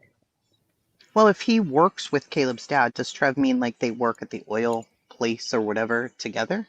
Well, so Tony's he sells cranes, which is ironic because it's kind of, in the Right. same line of business that Chris Proudfoot is he sells cranes, and they had thought he was a CEO, but he's not. He just works for a person that sells cranes. Mm. And I guess he's a co-worker of Caleb's dad's. And so that's what he said in that one live that Titanium showed. He got footage of the Granny, you Idaho might have shown it too. I'm 4 sorry. house. I haven't got to watch everything. I think she ran to the restroom. But Okay. his first PR case is Caleb's. So he got footage of the Idaho 4 house. But What? that's what Trev When? says. When did he get and when did he show it? Guess Tony has official. No, I don't think he has, Skinny. I think he's still on it because he still shows up on these TikTok panels and stuff, under the name of Fine Caleb Harris. Yeah, Tony did say for sure he's in the oil business. He said it on this right here with Pascal. Well, I think it's they keep he sells the cranes that are used in the oil business. Yeah, okay, because that he was Mhm. being he was getting aggravated that people were upset that he kept paying attention to his phone. So Okay, I don't sure, know. I'll look So at it. Randy Harris is Caleb's dad. He and Randy work together in the crane business or whatever. Mhm. Okay. Yeah, Trevor, why don't you come up? Because you've got Trevor has a More lot of insight than us. info. So it sounds like Tony, takes advantage of his coworker's son disappearing. Maybe he originally went in with good intentions. It gave him attention. It gave him, whatever. And then he meets these other people, this Nina and this Crabtree, and we said, it feels like he slides in. He's looking, right. We see him over here on this Facebook group, and he's saying, "Oh, is ear, can somebody get me in touch with mom or dad?" He gets in touch with them. He leads them to Pascal. He says to Pascal, he's known him for 3 months. Pascal says one day on a stream to Seth that I have somebody I'd like for you to get in touch with that I think could help you. And next thing you know, Tony appears on the scene. And then Tony gets rid of all the professionals, isolates Seth, and then he brings in these Nina glasses and Crabtrees. Oh man, I've been looking up Nina Glass for the past 20 minutes. That's a treat. Oh yeah. She's a lovely woman. She's not even allowed to be around children. Let's bring her in to search for them. That makes perfect sense. He comes off like an oil salesman, like not like a snake oil salesman. Yeah, snake oil. Yes, thank you. I didn't want to insult oil salesman. I mean, it makes sense that, if he had a background maybe in PR or promotions, communications, even marketing, Okay, that I he see. would help Caleb's dad. I mean, that makes sense that, he's trying to get out there, help, and say, I'll take over some of this for you. You're overwhelmed. Period. End of story. No, Now okay, he's so seeking other cases. It's well, weird. Trevor just sent us a picture. He sent it to you too, Tracy.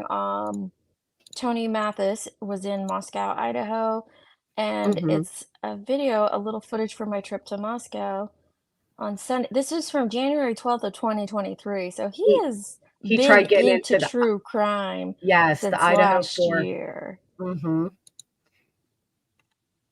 Isn't that interesting? Yeah. Yeah, it's odd that he's seeking them out. It doesn't Well, make now much I sense really want to now. know if anyone has fully confirmed he worked with Caleb's dad. Now look at this. He 'Cause also that'd be started one hell of a coincidence. He also started a somebody- GoFundMe. Oh, okay. A Well, GoFundMe for Caleb Harris under his name. 24,000. What? Where? Is it on my screen? And, Did it come and up? it started. It was started by Tony. It was by Tony Mathis. He's an organizer of it. A very dear friend and coworker of ours is Randy Harris from San Antonio. I know it's Moscow. I always say Moscow though, but it's just a hard habit to break. He started it, Tony. Grove, Oklahoma. Wait, so he's in Oklahoma? Yeah, he said that on his TikTok live last night. that he was in Oklahoma. This is so weird. Okay. This is so weird. Which makes me wonder why. Again, I'm not throwing the accusation. Makes me wonder how he is connected to Caleb Harris's father. And then here's the footage.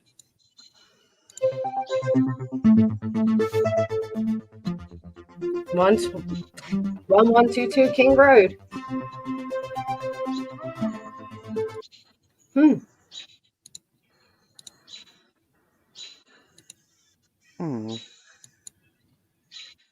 If you were Johnson, following there this was case, two this would make GoFundMes? sense. Oh, let's scroll more. Maybe we'll find another. Oh my But it looks like with this, he was trying to get into the whole true crime. Yeah, that's why I was like, wait, that goes back a year ago. Has he been on any other platforms under something else, maybe? Tony uploaded this. Is there a reason he's telling Seth to stay off all these YouTubers and get them on national news? And here he is taking a photo, fanboying over. Very interesting. Very strange. This is a strange ass situation. Come on now. As a coworker, you offer to help your friend, but you're in Moscow. You're seeking out other cases. You're Seth's spokesperson. What? Why? What is this man's background of any type of investigation, or not even investigation, or being the spokesperson? Okay, so I found his LinkedIn, and it does say that, the company he works for, which is the crane business. He's already said that, so I don't feel like I'm putting out any extra info there. But then it also has that his volunteer experience. He was a volunteer search and rescue at Ground Zero in Manhattan. What? For the American Red Cross. So wait. That's what his LinkedIn says. So he came from Oklahoma to help with 9/11. He also doesn't want to F with you if you're a Democrat, for whatever that's worth. I'm not, so. But, so, okay. He Haven't has we a had vote. other people out here, Deets? I know that for sure. Somebody said that they were like a nurse at 9/11 or something. Another scammer out here on the streets. I'm trying to think of who the hell it was now. Nurse for 9/11. Voices. Oh, jeez. Don't say it 3 times. Oh, I didn't know that one. Lord, let's just pray for ourselves right now. I didn't know that. Holy water, get out the crosses, so please don't say it again. Volunteer for the Ground Zero project at the Twin Towers site. Really? Very interesting. And then he ends himself up in Moscow, Idaho 4. He's taking photos with the, News Nation. That was News Nation guy, right? I can't ever think of his name. His coworker has an unfortunate event take place where his son disappears and Tony jumps on it, and suddenly here we are today. I don't think I saw somebody else's comment. I don't think Tony was involved in Caleb's disappearance. That's not what I'm saying at all. I just find it bizarre. Involved with helping searching his disappearance, not like helping involved and in him all that. disappearing. Yeah, Right. I don't think he's involved in helping. Yeah, his Nate Eaton, disappearance, thank you. like the actual disappearance. I just find it weird that he's a crane salesman, and now he's a personal PR. Now he's been into true crime for over a year. Like, he went from Oklahoma to Moscow, like to Ground Zero. Like, yeah. What's going Hey, on Trevor. here? What is going on here? Howdy. Help us understand. How's it because going? This is Yeah, help fill in the blanks for us, sir. It's appearing very shady. Yeah, that's to say the least. I don't even know anymore. I feel like every 5 minutes we see something new that's even worse. I know. It's like I said the other day, it's like connect the dot, and they all connect to some weird dot. So, okay, Olivia B said Tony said he's watched true crime for a while, so that qualifies him. She was laughing at it, but right. He's a Dateline detective. Good to know. Right. Oh my goodness. Oh wait, I just got another email. Hang on. I think so. Isn't that guy that I showed him the photo of him with, Nate Eaton? Isn't he from News Nation? As Brian Enton. Brian I can Etten. say that Okay. was, yeah. Idaho. I don't know who it was. That I Nate just seen the Eaton face before. is with Brian. Idaho. Yeah, he does this stuff in Idaho. Okay, hang on. Let me see this. Nonetheless, he tried his hand. He goes there. He takes this footage. He makes this video. You know, rest in peace, Idaho 4. He does like this whole thing. And then in the comments, people are commenting. And so the point being that he's been looking for his way into all of this, in my opinion, which is why, again, he said to Seth, let's get you on actual news organizations, where I said the other day, what is Tony's purpose there? Just to sit there and smile awkwardly, look like a vacuum salesman on your ring camera? What is his purpose? Well, now I think I concluded to what I think his purpose is, which is to get attention. I think he wants his foot in this arena. Okay, do you want to hear this? Someone sent me this article, and it's from April 3rd, and it's published in, what is this, like the local 3 news for near where Caleb Harris went missing. And it says, missing 1 month, Caleb Harris family focusing on national media, GoFundMe. Spokesman Tony Mathis said speaking with local news has diminished the value of the case in their eyes. However, 3 News will continue to cover case developments. Wait, rewind that back. Spokesman, did you say? Spokesman Tony Mathis said that speaking with local news has diminished the value of the case in their eyes. Wow. So And he's then even insulted local news. the professionals over there, which is what he's doing today, insulting local news. Wow. Well, it gets better here. It says the family of Caleb Harris announced Tuesday that it will be shifting its focus to national media and fundraising as the search for the missing college student nears the 1 month mark. Caleb's father, Randy Harris, appeared on YouTube Live Tuesday with Justin Shepard, a true crime podcaster, better known by his social media handle, Justin on TikTok. There it is. They're all Randy connected. Harris introduced his friend and co-worker, Tony Mathis, whom Harris named as the new family spokesperson.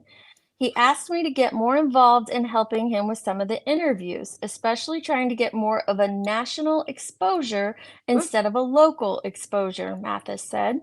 We've got a lot of the B and C team guys to start, and it kind of diminished the value of the case, especially with what was going on with Riley Strain and some of these other things. You know, Riley got Brian Enton of News Nation and Good Morning America and some of these guys very early. We're doing interviews with a lot of local guys. Strain was the 22-year-old University of Missouri college student who disappeared March 8th. It talks about him a little bit. Caleb Harris has been missing since he disappeared in the early morning hours of March 4th, a foggy morning that did not leave many clues. The Harris family doubled the reward Sunday for information that leads to the safe return of Caleb Harris from $25,000 to $50,000.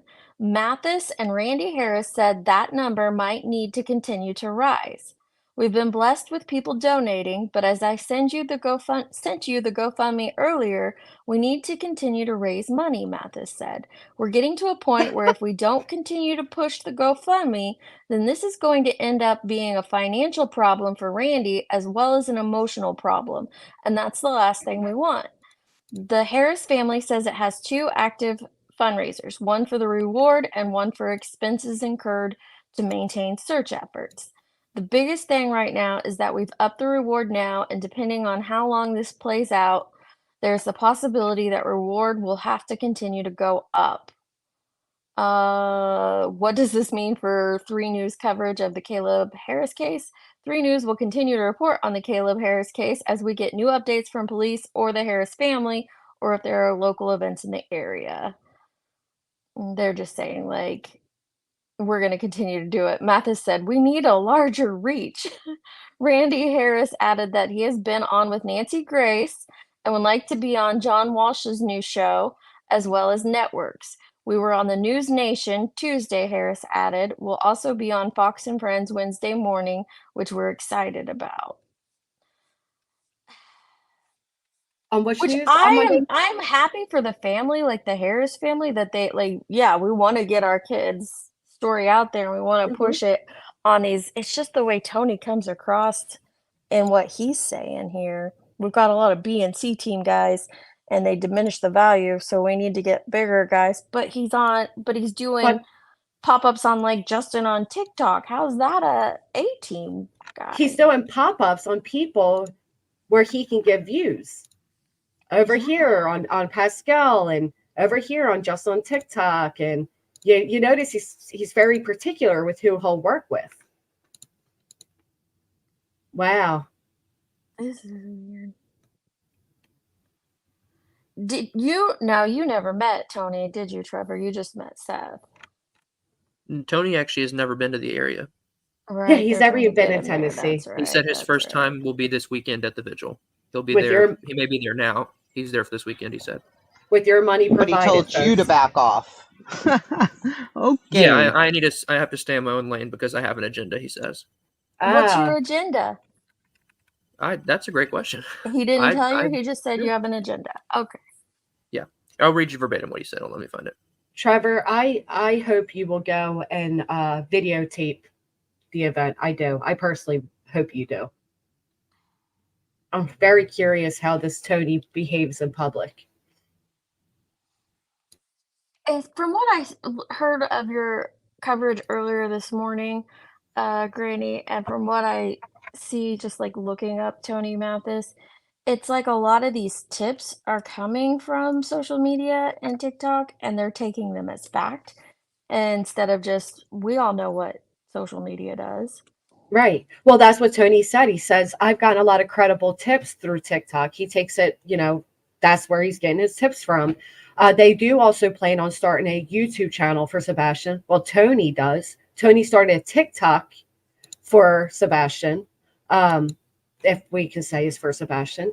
So Trevor is Trevor Lee. Trevor Lee is local to the area. He's in Tennessee. From day one of Sebastian's disappearance, Trevor has Right. made daily YouTube postings. He also has boots on the ground in the area. He's been at all of it, right, Trevor? I mean, if you'd like to speak for yourself, you could Yeah, describe I mean, it I better. just tried to share it from the beginning when it came out. And then I went to the area when I could and help search and do things. That's when I met Seth.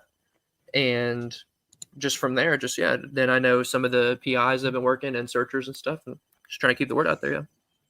And I want to make sure that everybody's super, super, super clear. Trev that's on this panel is Trev Time. And he left Not- his YouTube channel. Not Then there is T-Rev. T Rev, two different people. This Trev here is the one who put up the first bit of reward money for Summer Wells. He's been on the news. He prints his flyers. He goes out there and does vigils on his own. He holds up signs. He'll talk to anybody. He's been involved in other cases. He's He works not with local Congress to pass bills. He's an actual exactly. advocate. Yeah, he's not T-Rev Okay, Thank you. so at all. Tony Mathis just started a GoFundMe 16 hours ago. Well, I knew it was coming, and they started a But this wish is for list. somebody, I mean, I don't, it's an emergency fund for some family. I said, please consider donating to, I don't want to say their names because I don't know if they have anything to do with any of it. Like, this man and his family, as their home in Houston was partially destroyed by the recent storms, he is currently staying in a hotel until his home gets put back together. Dig deep into your pockets. Anything helps. It's just, he's making a lot of GoFundMes. Let me see if I can find any more. Very vague GoFundMe's too. They Some are of these very are vague. like there's no. I mean, it says what case it's for, but there's no like it's going to be used for this, this, and this. Like I've seen in other families, they'll be like, yeah, we've used money. We're using this for flowers, using it for this, and they've shown it. But this, it's just like we're just raising money. Yeah, he's got Partially destroyed. four GoFundMes on GoFundMe just that he's created. And why while they're needing money to get Nina here, And there's, he's working with Sebastian and Caleb and trying to get into, why is he doing random GoFundMe's for random people? How do we even know that this isn't a legitimate fundraiser, a legitimate person? What kind of storms? Were there big storms recently? Well, it makes a connection to his job. Like I think it's Yeah. another coworker. Hello, crane workers, something, big Yeah. storm in Houston. Yeah.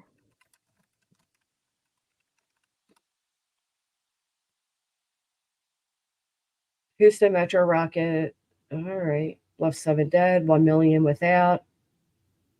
Is he just taking advantage though of I mean, I don't know. I guess I should. I mean, it could just be a really helpful guy. Could It's be. just all very weird. Very generous. What is this him as well? I just don't know what It the is. connection to true. Which one? What? Oh my goodness. Hi, my name is Tony. I'm fundraising for my sister, Jeannie, and her husband, Steve. Yeah. Tony. 2 days ago, 1 month ago, 4 months ago. It's a lot of GoFundMe's. Yes, it is. Christmas for my kids.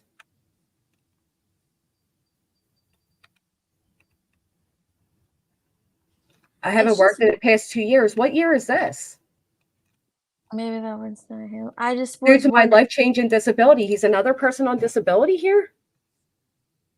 No, he works. Like I'm looking, just searching his name. He's got like a lot of pictures with his company. Okay, this has to be older.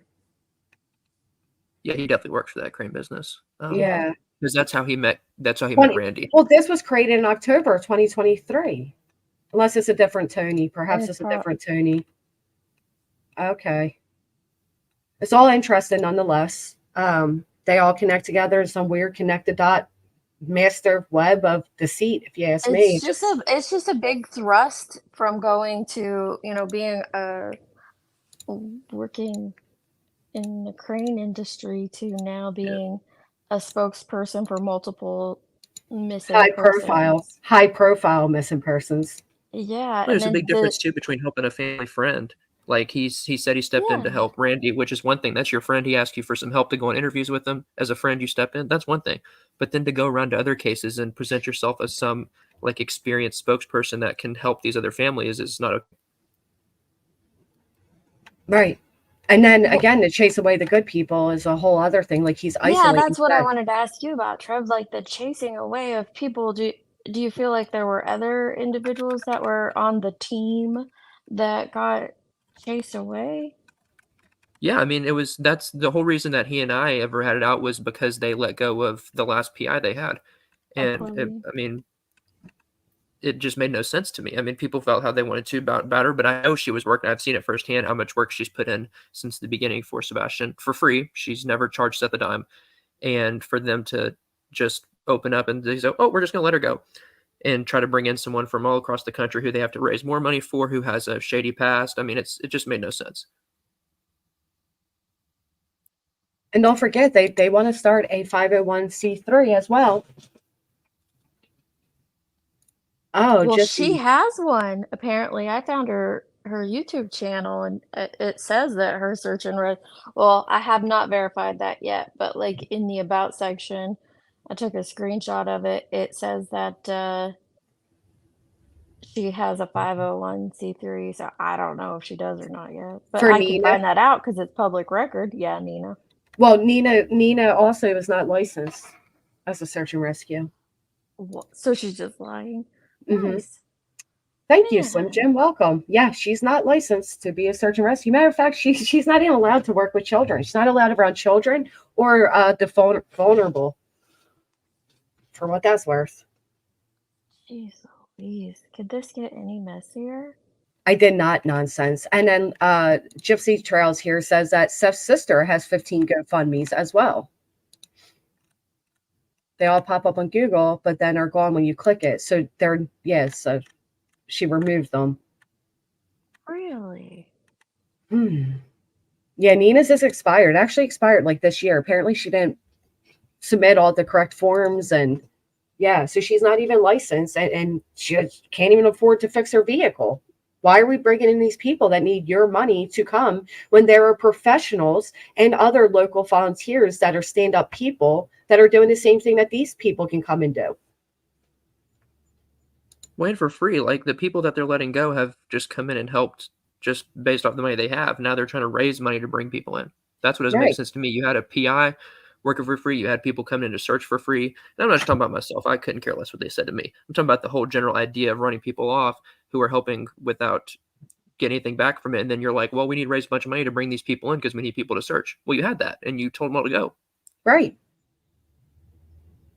Oh yeah, she has an interesting one. That's what I'm saying. Like, and then disrespecting Chloe, and now he's disrespecting the local news. He's disrespected the police. How is Tony, who's supposed to be the PR guy, he was supposed to clean up all the drama and make the focus back on Sebastian, is now saying things like gloves off when it comes to the parents, bashing the local news, bashing the police.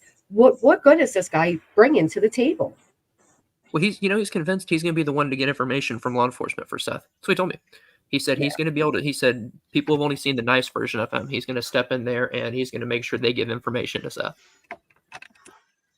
Well, right. He did say yesterday on his TikTok, I believe it was yesterday, that he's going to make the police talk to Seth now, because based off the misinformation that was given from Crabtree. What are the reasons for them letting go of all these people, Trev? Do you know? For my understanding, the overall idea is they want new people in, I guess is the way to say it, without going into details of people. I mean, we see who they're bringing in. I mean, I don't want to speak too deeply on the exact reasons, but it's basically because of disagreement on personnel. And it's like if you disagree, it's just a no-go. Like I said, I simply said that I didn't think it was a good idea that they let Chloe go, just giving my opinion. And they lost it on me. I was like, just tell me, okay, well, we wanted to get rid of her. Okay. Wasn't like that. It was, you disagree with personnel decisions, you have an agenda, you need to go, stay in your own lane, all that kind of stuff. And let's not forget, he actually promised you that Chloe would not be disparaged. And Chloe herself said she was not willing to risk her integrity as a professional to work with these people. She knew they were going to be bringing in Nina Glass and all these people that do not look good for her as a professional. Hey, Graham. Yeah, I guess so. We spoke, made it clear, we spoke before the Pascal show because I knew there was going to be a live, and I knew that was going to come up. We all knew that topic was going to be a big one because it had just been announced like that morning. And I said, I disagreed, and I was like, he goes, I'm going to defend, I'll make sure Chloe's defended. And I told him I appreciate that. He gave me his word that Chloe would be defended on live, and I was like, I feel like that's the least you can do. You let somebody go, you be civil about it because that's how it should be. She has helped look for Sebastian. That's what matters. So you talk about other things and you don't let her be disparaged. As soon as they get up there and start talking about her, immediately throw her under the bus. She did this, she did that, she didn't help with this, she didn't help with that. Immediately. She took leads and didn't give them to me. Well, that's the point. That's a lie. She's supposed to investigate leads. And if they don't lead to anywhere, there's no reason to bother Seth. That's the point of having these people work for you. But it sounds like Seth doesn't want people to work for him. He wants people that are going to work with him. He wants the people that are going to do what he tells them to do. And look what Nunya said. He said that their actions, disclosing what Crabtree was told, were effective because Ellie called Seth yesterday. Like now it was all a hoax to get Seth a phone call with the police. You mean Seth couldn't go in the police station and ask questions? Well, they don't. I mean, I did hear that on when Tony was live on TikTok. That was one of the things that Titania was playing his live last night. And this was successful because they reached out to Seth. They reached out to him for the wrong reasons. Did they reach out to him and give him any information about his son's case? I'm guessing no. So all that did was just a conversation. That doesn't mean that it facilitated anything positive. Right. This is so crazy. Let me see if I can find something real quick. If you remember, this all started in this direction after that last vigil when Seth went on video and told everyone to F off. Mm-hmm. And that's when that's when then Tony comes in and then other people started to be told to go. I mean, it all started then. That was Tony working with him at that time? I don't think so. He's only been there, Okay. 2 or 3 weeks? I forget exactly when the vigil was, but it's been a little bit now. Because this vigil was planned way ahead of time. I do remember that being the topic because they were like, this one was going to be planned ahead so people can get there. Yeah, they got to get Pascal there. They got a motorcycle for him. Oh yeah, he was. Yeah, he told me that he's like, you're gonna bring your channel back, right? So you can live stream it. That's crazy. No? So he just wanted you live streaming it, but Yeah. you would be considered B or C team to him according to that article. Oh yeah, I'm like W team, but They just need national media apparently. But then my question is, if he's so invested in national media, which I get because that's more exposure, bigger numbers, more eyes on the case, why these TikTok lives in the middle of the night that delete? Like they delete. How is that spreading awareness if they're gone? Right. As a professional, stand by your word or don't say it. Well, and it's just but it's not even that. Like if it's about spreading awareness for these cases and then they're deleted, nobody's keeping that information that you're spreading. Right. Nobody's getting that word. Absolutely agree. But that's exactly why. Then you can say things like he was talking to his talking to Katie's mom, and they have video footage and all this kind of stuff. Because you just go on there and say it on places that delete. People, I mean, they don't realize that it obviously gets recorded, but that's the idea. Is you go share your misinformation where it goes away. You're right. Yes, Tony Smoot talked his way into take control, and I'm afraid we're in for a whole nother crap show. I agree. This is like kind of reminds me of Tim Mullins, but like that's what everybody keeps saying, Dees. Absolutely.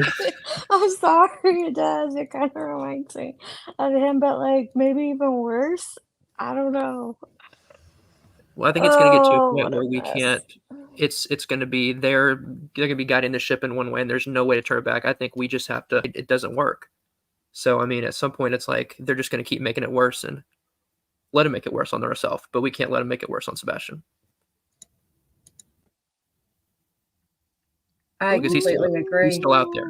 He's out there somewhere. There's a 15-year-old boy out there that needs our help. Seth doesn't need our help. Chris, Katie, they don't. Their son needs our help. I mean, I'm just that's what needs to be. That was what needs to be done. I agree because this is just noise, and it doesn't help anything. No, yeah. Go ahead, Trevor. I'm sorry. I'll just say people get involved and then they get pinned against each other. You get people pulled in and then it's like, here's your side. Once you start talking to adults, here's a side. You have to be against this person, against this person. You should say this, say this, say this. And the strings start getting pulled and the wars start being started, or the fights and the sides and the teams and everything else. And then it just becomes not about Sebastian. I mean, there is so much just crazy things being pushed out there. And the problem is they're being entertained. That's the issue. Every case, there's crazy social media. It just happens. But there's a difference between entertaining it or not. And as Tony and Seth, and if they're coming on here and entertaining that stuff, it's fueling it. Because if they come say, if some random chatter in here says Sebastian was talking to Katie's mom, you'd be like, oh, okay, show us the proof. Right. Well, then if Seth's spokesperson, comes out and says he was talking to Katie's mom, a lot of people go, he's telling the truth. He said he's talked to law enforcement. He talks to Seth. He's the official spokesperson. I mean, it's actually harmful to a case when someone who even is in a fake position of authority or power says something, because people are going to naturally believe it. And that's why I'm just like, at this point, focus on Sebastian. These people are doing whatever they're going to do. Tony is in it for himself. It's 100% obvious. I don't care who it offends. It's true. He's in it for himself in these cases, and he wants some spot in the limelight. He wants to be the guy who is the spokesperson in these high profile cases. He wants Caleb's case to go big, and he wants to be the one who's talking about Caleb's case. And he wants to be the one talking about Sebastian's case. He wants to be the one that News Nation has to call to get an interview with Seth. Why does it matter? If you come to a case to make your name part of the case, you no longer care about the case. Absolutely. And if you recall, when Tony first came on board and he said he's going to work to build a relationship between Seth and the Proudfoots, a lot of people were disappointed to hear that, right? And immediately that night, Seth went back on and he caused drama. He basically, retracted that they were going to work together, whatever. So Tony was supposed to take them all these like news headliners, and maybe they didn't want them because there was nothing juicy to do. So what happens now? Now He goes on to Pascal. He's supposed to give the information regarding, the CPS reports, but he's stopped in his tracks. He's not allowed to. And just suddenly, when things are starting to die down and there's not much discussion on the Proudfooters or even Seth, suddenly his new team member comes out with these 3 new breaking information regarding Sebastian. And then we find out it's a hoax, and now he starts to fight. Like you said, there has to be some type of, the gloves are off towards the Proudfoots. Now he's arguing with the local newsman. Now he's disparaging the police. And meanwhile, he's dropping personal GoFundMes and wish lists and raising money for his friend to get her truck fixed.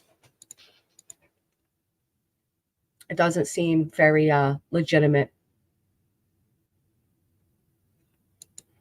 We've done a deep dive. Tony does have 2 charges for bad checks, ironically. Thank you, Pretty Is. It just seems to me that Tony sold himself as going to put an end to the drama, but has done nothing but fuel the drama to get him the attention he needs. Would Pascal have hosted them without that groundbreaking, would he have hosted? I'm sure he would have. Would have as many had tuned in that night to Pascal's if they did not think they were going to receive the CPS reports. Nope. Right. And what good does that do, releasing those? None. But it puts another pitchfork, pull out the pitchforks towards the Proudfoots. Tony said gloves are off.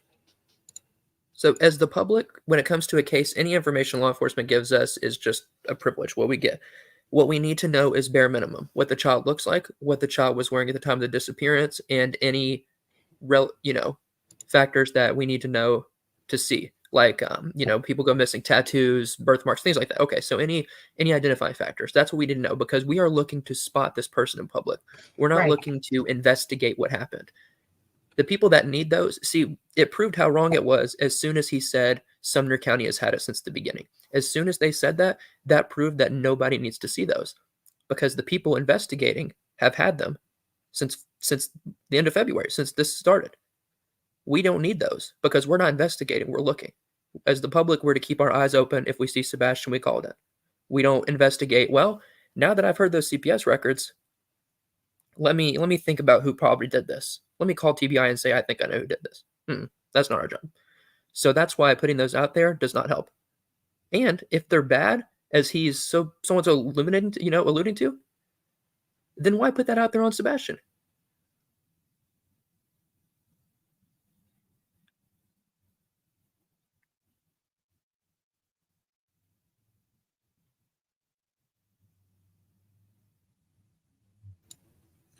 Sorry, I was listening in to their riveting conversation over there. They have not addressed what was stated about Nina. Nina's all over the chats making excuses for everything going on. You're right. You are so right, Trevor. This isn't about, we're not investigators. We're nothing more. They asked for the public's help and getting out the word and that, the basics about Sebastian. They didn't ask us to solve this case. And I've had people come in the chat and be like, do you think this is going to help solve Sebastian's case? I'm not going to solve Sebastian's case at all. But the least we can do is protect the vulnerable people that would like to help solve it from falling into the hands of people like Tony and Nina and Crabtree. They're just not good people. Hey, guys. Hey, Paige. Hey, how are you? Pretty good. How are you? So, this is bothering me. Mm-hmm. Tony's bothering me. Because what I've seen of him, no credentials, no nothing, and he's forgetting Sebastian.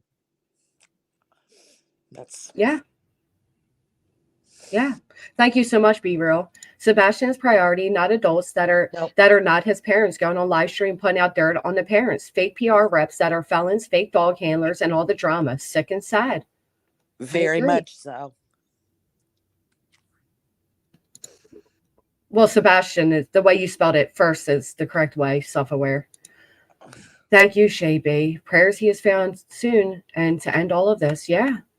Now, Trevor, did you plan on being there, or are you not comfortable stating if you plan on being there? Or I'm going to try to be there at the vigil. It was disheartening to find out that I was only asked to come to record, but like I said, the last last week or so, I've seen a lot, as you and I have spoken about. You know, it's Mhm. it's been Do you want to eye-opening, to say the elaborate least. on the fact that you felt you were only invited to record? Do you want to elaborate on that? Sure. So Seth has been asking me for a couple weeks now. He's like, "Are you coming to the vigil?" And I was, "Yeah." And he's like, "Are you gonna stream it?" And I just, didn't really say much about that because when I still was active on YouTube, I was like, well, we'll see when we get there, what the situation is. Is anybody going to be streaming it? If not, I wouldn't care to let people see it, but I'd not wanting to live stream vigils. But I was just like, whatever, And then he kept asking, and I was like, once I announced that I was off of YouTube, and someone I guess told him that because he's like the other day he goes, "You're going to be there, right? And you're going to get back on your channel, right, to play it." Or your podcast, what he calls it. Sorry, he said you're going to turn back on your podcast, right, to stream it. And I was like, no. And you could just tell he didn't really have much interest in me being there after I said that. And you actually did make you caught the attention of Headline News. Just to add in there because well, Seth may see that you have further reach than other people, and I don't think at this point he has many local YouTubers who are in favor of him. That's true. I was wondering the same thing, Gypsy. Are you a little nervous about it, Trev? Given Tony and his aggression towards you, or? I mean, I can't let it's tough. I'm not gonna lie. Yeah, it's a little nerve wracking, but at the same time, I can't let someone like Tony, who clearly has whatever agenda in this, stop me from being there for the reason, because I know why I'm going to be there, and it's just to support Sebastian. It's not for any other reason. And so if I want to go, I'm going to go, and he's going to have to be okay with it. It's not his vigil. Right. If Tony was missing, then I would respect Tony's wishes and not go. But Tony's not missing. There's not an Amber Alert out for Tony, and Tony's not the 15-year-old child that we're all looking for. So respectfully, I don't care what he thinks. Mm-hmm. Absolutely agree. Good for you. And Jason's right. It is a very odd thing to ask. Again, like Seth just wants to be seen. Like it's not just for Sebastian or where it is for Sebastian. It has to be about Seth, which unfortunately from day one is how I felt after seeing Seth on these panels and discussions. I felt like he always found a way to bring the conversation back to him when it was meant to be about Sebastian. Even the interview he did with Jennifer Coffendoffer that was meant to solely be about Sebastian ended up being about Seth. It's impressive. Because he always puts it back on himself. Yeah. And Tony bothers me too. I've always had my gut feeling about Seth. I just never knew why it bothered me so bad. But as a mom, them forgetting Sebastian has me in tears as a mom. Right. Trevor is a true sayer. He absolutely is. Trevor doesn't get involved in all the drama and all the, all of that going on. He keeps his focus where his focus is meant to be, which is more than a lot of us out here. And Jason's I'll right. be the first to say I got lost in the anti-Proudfoot narrative. I'm not even gonna lie. I got lost in the Seth is the one to follow, and this is Seth, and he's the one that's doing everything right. They're doing everything wrong. I absolutely was lost in that. I mean, it's no lie. It's out there on video. Why would I pretend from that? But I've seen now, and like I said, I think our efforts should all be just about Sebastian, independent from any adults in the circumstance. I agree. I do too. And there's nothing wrong with that. There's, when you come in with a pure intentions, it's easy to kind of, fall into things, right? Like you're passionate, you care, and you're hearing all these negative things. You're in contact with Seth. You're hearing things from Seth, and it's okay to acknowledge that you've taken a step back and realize things differently now. I'm just shocked that after everything you've done for Seth, that I wonder if Seth is even aware that Tony spoke to you the way he had. Yeah, well, he was in the texts. He was part of that chain. So after the Pascal show, I had sent that super chat saying, that Chloe is a good investigator. And I did that because I wanted Tony to see that I I saw that he completely lied and let her be disparaged. And I put it out there, and he saw it, and he texted me immediately in a chat with Seth afterwards, and that's when he said most of the stuff he said to me. So, I mean, Seth saw it all.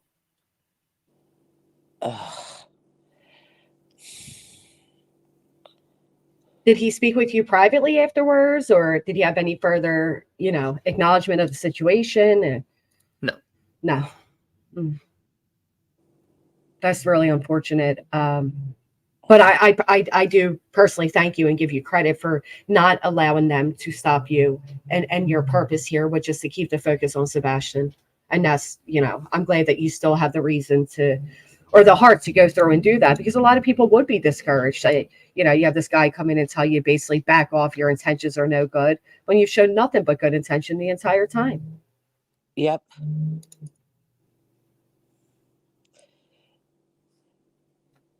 Yep. Yeah, I agree, Jason.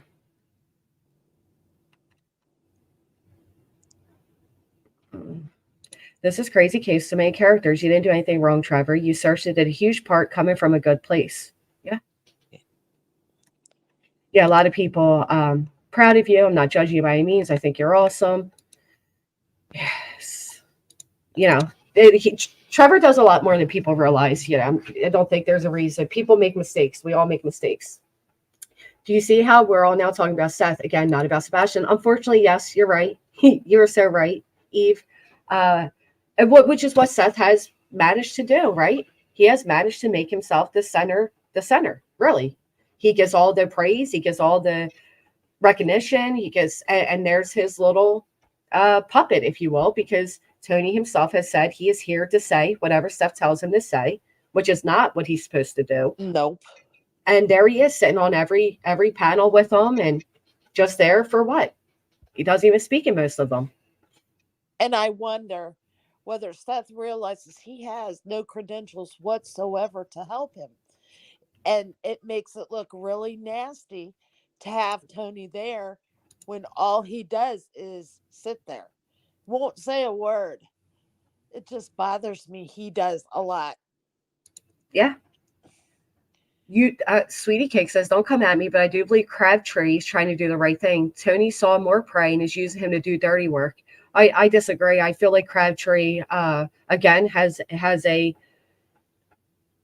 reputation. I'll say it that way. I think they all work together. In the Cal Paris case, I think they're very familiar with who and what each other are. And I think that Crabtree coming out here and doing what he did was horrific. And I don't think a simple I misspoke covers that. I don't think that justifies it at all. Oh, yeah, absolutely not that stuff. And I'm so glad that people are waking up. Quit talking. I don't know. I think I noticed him being distant to her at the last vigil. I don't know. She's another one that's not too... She's another one that Seth put all his eggs into her basket, and she's not really the right person to do that with either. Which, to me, again, I think Seth is just simply looking for anybody who's willing to say and do what he wants done. And I understand at one point I said, is it a grieving father just looking for answers? I've gone through all this, but the more I see of him, I feel like Seth is well more aware of what he's doing at this point than ever before.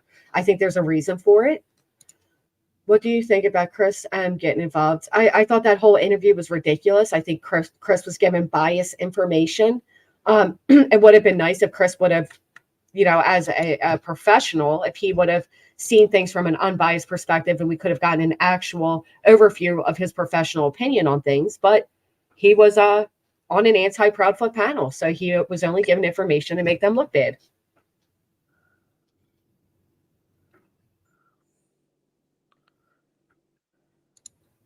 I definitely ain't putting on Tony. Who is gaining the most from this? More than Tony. They both are. Narrative of what happened and followed up reports.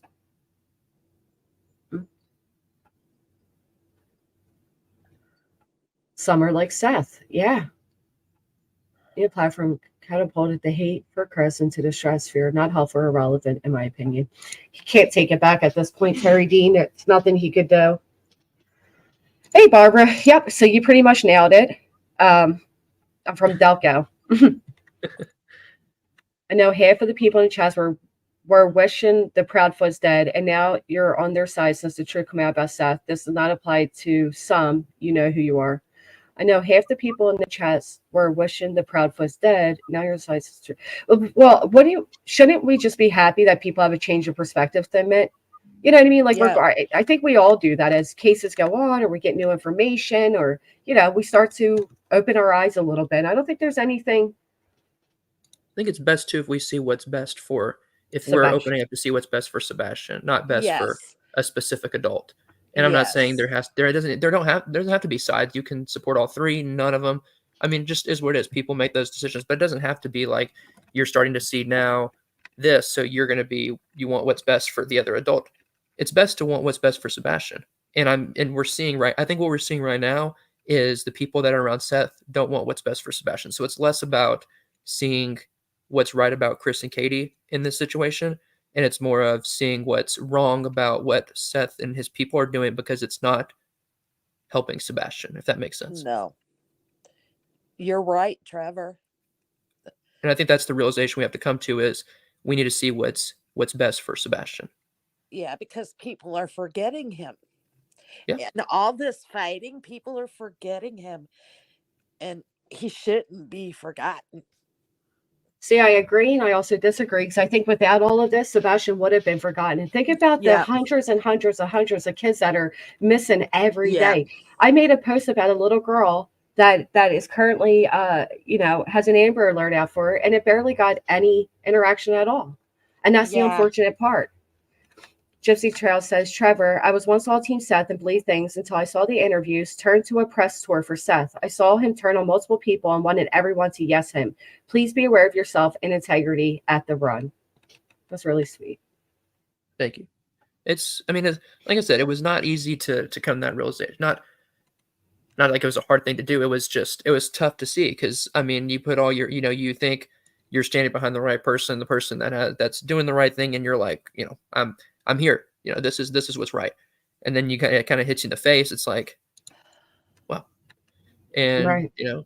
It like I said, open my eyes to a lot. And like I said, it doesn't mean you have to then go side to side to side, but it opened my eyes a lot about this team, whatever you want to say, Tony's team. And I don't know how much Seth sees of it, but I do think it's a point to be made that if he's able to get rid of someone with credentials, then he can see that the person he brings on doesn't have credentials. That goes both ways, in my opinion. That's very true. And I'm with One Shot. I do think it's important. I think it's very important when there is, a missing child. Like I said, there are so many people who do have genuine intent and they want to help in whichever way they can. And if they're falling prey to the con artists, that's harmful. And then what happens the next time there's a big case? These same people are now going to be jaded and they're not going to want to help. They're not going to want to look for the people because they're going to feel like they were taken advantage of this round. So if we can bring awareness to who Seth is bringing on and who he's letting go of, I think it's important.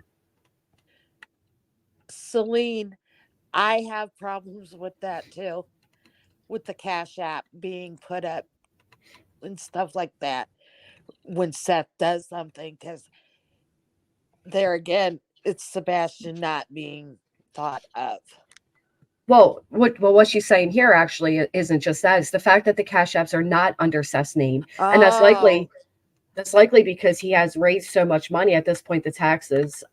Cash App is not, GoFundMe is okay, but with Cash App and all that, there's a limit, there's a cap. And might be why. Thank you, Wa. Might be why he is advertising others' Cash Apps. At one point he told people to go ahead and donate to TL and was dropping her Cash App. So maybe as a way to, keep the funds under. I don't know. Thank you, Lippy. If people are so worried about where every penny goes that is given, stop getting. Well, that's what I'm saying. That's not the answer, Cammie. That's not the answer because these searches do require donations. These families, some of them do deserve and need financial help. The answer is not to stop worrying about where every penny's going. It's to worry about where every penny's going and make sure your penny's going to the right place. And if we can bring awareness to the wrong places, that's a great thing. That's a jaded answer to give. Oh, just don't donate anymore. Can you imagine what would happen if, you stop donating to everything? You just have to be smart how to do it. Yeah. And that's why it's okay to say who are the con artists, who are the grifters, so you don't lose your money that way. Yeah. I wish everyone had to sign contracts stating they're not allowed to benefit. Yeah. The only good thing about these cases, seeing what certain people are like, are they about the facts? Are they about speculation? I agree. No idea what happened. Ellie may or may not have information. They usually do have information they don't give out. Yeah. Because what they do, and they do it all the time, is it's called holdback information. And what holdback information is a piece of evidence or something that they leave out of the public. So when they get a suspect or they get somebody in jail, they can ask about that holdback information, and the information is only known by the person who caused the crime or a murder or something like that. It's to keep them from being lied to. It's like they hold back stuff like that. And right, but this isn't a criminal case yet. No. It has not been labeled a criminal case. No, but if they're So holding sad. back, if it becomes a criminal case, it's not now. But if it becomes one, that's why they hold back. It's not yet, but they hold it back for when it should ever become a crime. Okay. Does anyone know Seth's return to work? No. It doesn't. Yeah, no. I was going to say it doesn't appear so, but no. So he hasn't. No, there was a pool of PTO donated by everyone in the sheriff's department. Well, I don't want to say everyone. They were allowed to they made a pool. When Sebastian went missing, the department made a pool of PTO. It's just my understanding. And everybody was allowed to donate their time, and it got to a point where they closed it out. But I don't want to say everyone donated, but everyone was allowed to. So there you have it. So his coworkers were able to offer and reach such a high amount that they closed it out. So he has enough time off to not be back at work. I do think he should be back at work, so he keeps his mind a little, busier. And, right, less time for all these YouTube panels. But I am curious how the visual is going to turn out. I'm curious if Pascal is going to show up. I'm curious. I don't worry about Seth not working because of donations. It's okay in my mind if donations allow Seth to keep searching rather than work. The only person who cares about Seth not working is CP. I disagree because Seth's not out there looking. I mean, respectfully, where do you see him looking? He admitted to us that he can't look because of his shoulder. So where do you see him looking? And the people he hired as his team members aren't even in the state, and they need your money to get to the state. What do you mean the only person who cares about Seth not working is CP? I don't think so. I could see Chris might be a little angry that he started GoFundMe when they agreed not to. But other than that, I don't think Chris cares if Seth is working or not. Right. And he told people that he used it towards flyers, and flyers are free. Social media involvement with missing children. I hope they start something where they warn parents. Yes. And I keep hearing people say like, if they don't want to tell the public anything, stop asking for the public's help. They don't ask the public to help in solving. They ask for your help in keeping your eye out. You're not entitled to information back for keeping your eye out. I keep hearing that too, and it's just so annoying. Exactly. They don't end it with call 1-800-TBI find with your investigative findings. The idea is if you have any credible information already, not if you form any information. We're not being asked to form information. It's if you see him, if you think you see him, you saw something around that time, that is information you had already had. You didn't form it a month later and go, I have some credible information. Right. No, it doesn't work that way. Julia said in a chat last night that Seth has not been searching and doesn't have any search parties anymore. Yeah, and then Crabtree came out and said he's organizing search parties. I don't get it. Donate PTO is paid time off, so he's getting paid while off, correct, Trevor Lee? Thank you for all you do. That's my that's my understanding. Haven't seen any proof of that, but that's what I've been told. Yeah. Right. Seth said he's on leave, which made me think he's still getting paid. Yeah. We, the public, are not entitled to any information other than facts that help us. Right. Yeah, exactly what I was saying. You can't, unless it's going to help us find him, what's the point? And us having it, I mean, as long as law enforcement has it, that's it. Mm-hmm. I agree. So he has been paid this entire time. He has been out of work. Thought that was what the GoFundMe was for.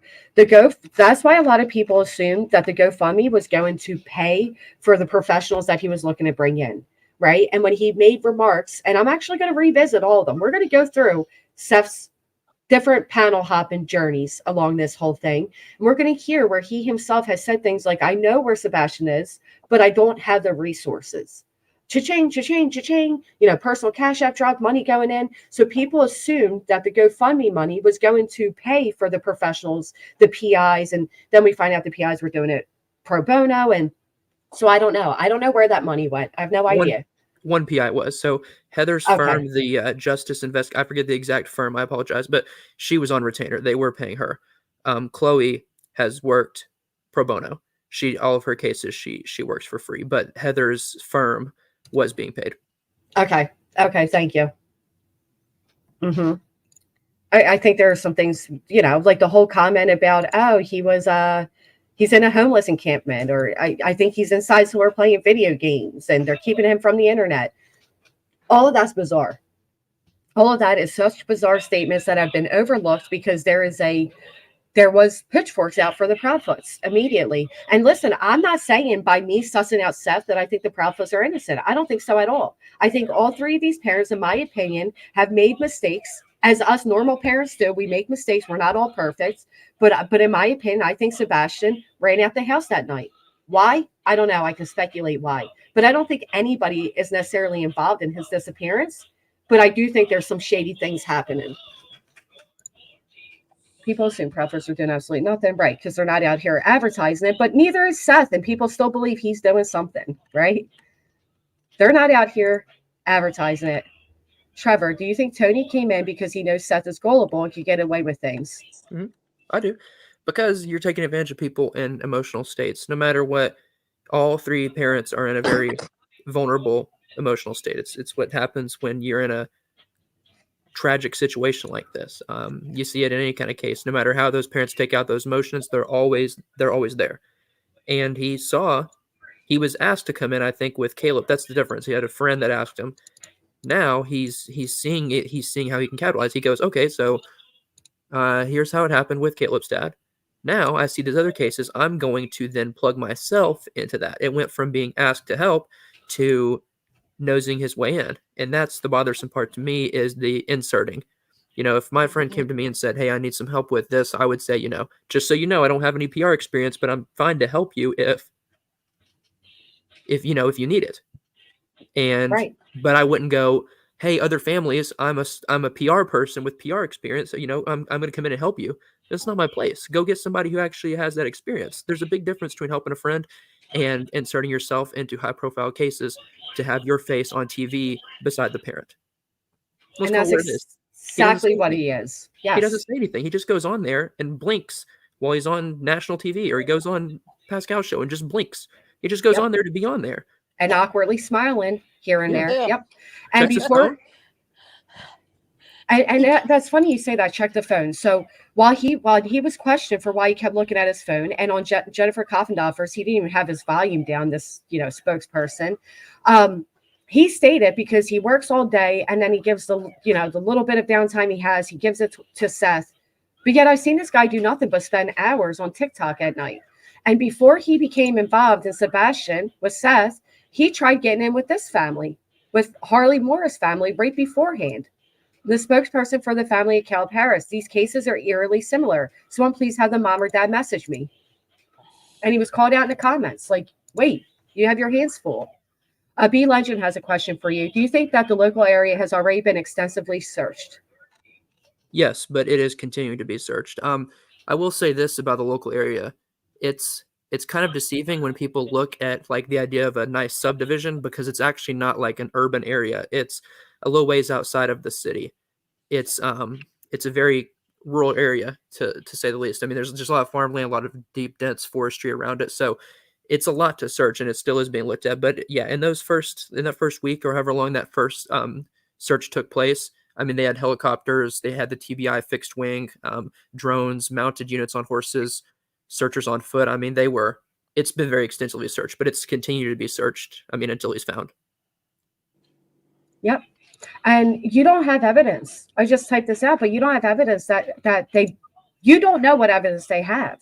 For whatever reason, they are confident that he walked out that door. You think you think you know better than the police and TBI and FBI? I mean, CP mentioned he put pee stained bed in garage for Sebastian to sleep on. That's not true. He never mentioned that. Can you direct me to where that was mentioned? Here, you can email me it. Has anybody else in the chat ever heard Chris Proudfoot state that he put a pee stained bed in garage for Sebastian to sleep on? Absolutely not. Nobody cares because it's not true. You made it up in your own little bias confirmation brain of yours. It never happened. He has never said that. No, it's never been said. No, it's absolutely never been said. That's why nobody cares, because it's not factual. And mentioning the rural area. So when Danilo Cavalcante was missing around here, they had military, they had everything out there, but it was such dense wooded area that it was not easy to find a convict in. And they eventually had to come out with the radar that could sense human heat or whatever, and that's how they ended up catching them. But this is they were boots on the ground, military, all different law enforcement, all different FBIs. There were canines, there were all types of dogs out there, and they still had a hard time catching this convict on the run. So, it's not easy as people think. No, and the unfortunate. So, I think he wandered off, and I think that in that scenario, if that's what happened, you're also not looking for necessarily a child who's just standing upright. And I hate to say it that way, but you have to think when they're out there looking, they've got these planes and drones and things up. A child could easily be under something, could be stuck in something, could have fallen, could have been hiding out. We heard on the dispatch call he had been known to hide under, I believe it was a neighbor's car. Mm-hmm. We've heard that. I mean, he could easily just hid somewhere out there. And in that scenario, you're not necessarily, they're out there looking. It's not that easy to find somebody who's not just standing upright. Right. Like Cavalcante, he was hiding underneath all the fallen trees and underneath leaf piles and hay piles. He was keeping himself hidden, which is, could be happening. Or we can believe, like Seth has stated, that he's in somebody's house playing video games right now. Such a bizarre statement to make, but the police said he wandered off, TM. So if the police state that Sebastian walked out that front door, then they obviously have some type of evidence that he stepped out the front door. What that is, who knows? Well, sweetie, I'm going to jump down. Thank you. I'm going to wrap it up anyway. Appreciate you coming up, Paige. Oh, she was gone just like that. All right. There was a 13-year-old autistic boy who walked 10 miles through his window. They found him.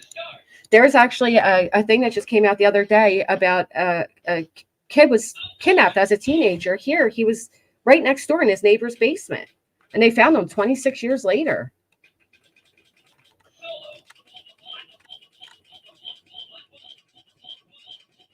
Yeah, perhaps. I found it. The channel asked for super chat. You should walk away. Hey, Brian. Possible he is with someone. And hopefully in a safe place. That's my hopes as well. I think that's majority of our hopes, is that he is somewhere safe and in a safe place. I think that's the best we can lean on at this moment. There's nothing else is a pretty answer, right? And I don't know. As the days go by, I understand the frustration of both set of parents. I understand, I just can't imagine what they're going through. That's what we're getting to, SD, for. There's a connection back to Tony with the other case with Pascal. I don't know. They all connect together in a weird web of connected dots. It's just very bizarre how this is all playing out. You don't know Sebastian, though, Goldust, to say what he would or wouldn't do, respectfully. We don't know Sebastian. Duress, certain circumstances could have easily come into play. Right. Would he, by what we've heard, would he have done that on a regular day, on a planned, or would any child, necessarily do that? Maybe not. But the idea is, and we don't know, obviously, I don't know Sebastian, and I'm not going to say he would or wouldn't, but at the same time, if there was duress, then obviously you're not necessarily thinking of shoes, phone, this, that, or the other. Plenty of children go barefoot everywhere. I went barefoot a lot as a child. Yeah. A lot. No, Seth never made it known that Sebastian decided not to live with him. Matter of fact, when Chris came out with that information, Seth immediately said, well, I had a conversation with Sebastian that you weren't part of, and he was fine with it, which did seem very bizarre. And that's the sad part. We don't know. We can speculate, but we don't know. There's no legitimate answers as to what happened. And it's sad. It's unfortunate. There's so many circumstances we can come up with. There's so many theories and conspiracies, but all we really have are the facts that we have been given. And, that's all we can go off of. No one. So best to stick to the facts. Right. At this point, I think it's safe to say certain creators use these missed cases as content farm. They use vulnerable family members and connect them to their buddies to further exploit. It's a cycle. Right. And then they get the headline break-in information, right? They get the live streams with them as guests, and they all kind of pass the money bag, if you will. I mean, Pascal made a hell of a lot of money off that interview, especially when he turned it to members only. Members were flying in, and so were super chats. Wow, you were kidnapped by a stranger. That's scary. I'm so sorry. Would have known if I was not able to escape. That's like the teenager on his way to school was kidnapped by a neighbor 300 feet away from his family home. He used to see his family members walk past out a window, and he was frozen in fear. He wasn't able to call out to them. They found him 26 years later. It's horrific. Spread awareness, not play detective. Yes, that's exactly what Trevor was saying. Exactly. There aren't any facts Sebastian is missing. Well, Trev, I'm going to wrap it up. I appreciate your time. I hope you are safe out there. I hope there's a great turnout for Sebastian. I hope you are protected. And yeah, I'm curious to how it's going to be. I'm curious to how this visual is going to turn out. Do you think that, oh, never mind. He had just thrown all old shoes away and brought new ones. He could have gotten a favorite pair of the garbage and hidden them. He could have. There's so many answers. Yeah. Well, thank you for having me up. I will hop down now, but I hope there is a good turnout, and I hope people can, be there for Sebastian. For the right reasons. Amen. And thank you for continuing to go for the right reasons, despite, the people trying to block that. Always. Have a great day. All right, guys, I appreciate you all being here. A lot of information. There was a lot of information to go over today. I think it was important. I think it's important that we stay on top of these con men and what they're doing when it comes to this case. I'm going to leave us all in a video. If you haven't, please hit the thumbs up. And hopefully I'll see you all back here tomorrow. Put YouTube play games, prank calls, see with you no more, or feed in tragedy, vultures narratively. Yeah, perhaps.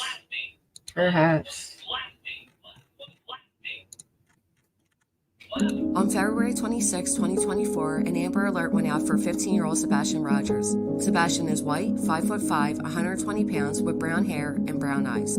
Sebastian was last seen wearing a black long-sleeve shirt, black sweatpants, and glasses. He has a medical condition that may impair his ability to return safely without assistance. If you have seen Sebastian or have information regarding his whereabouts, please contact the Sumner County Emergency Center or TBI at 1-800-TBI-FIND.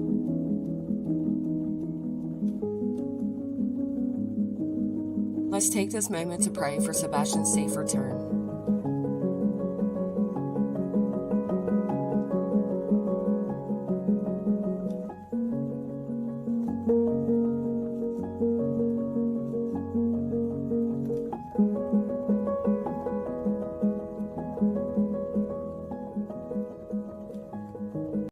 On February 26, 2024, an Amber Alert went out for 15-year-old Sebastian Rogers. Sebastian is white, 5'5", 120 pounds, with brown hair and brown eyes.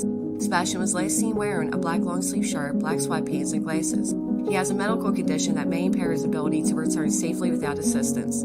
If you have seen Sebastian or have information regarding his whereabouts, please contact the Sumner County Emergency Center or TBI at 1-800-TBI-FIND.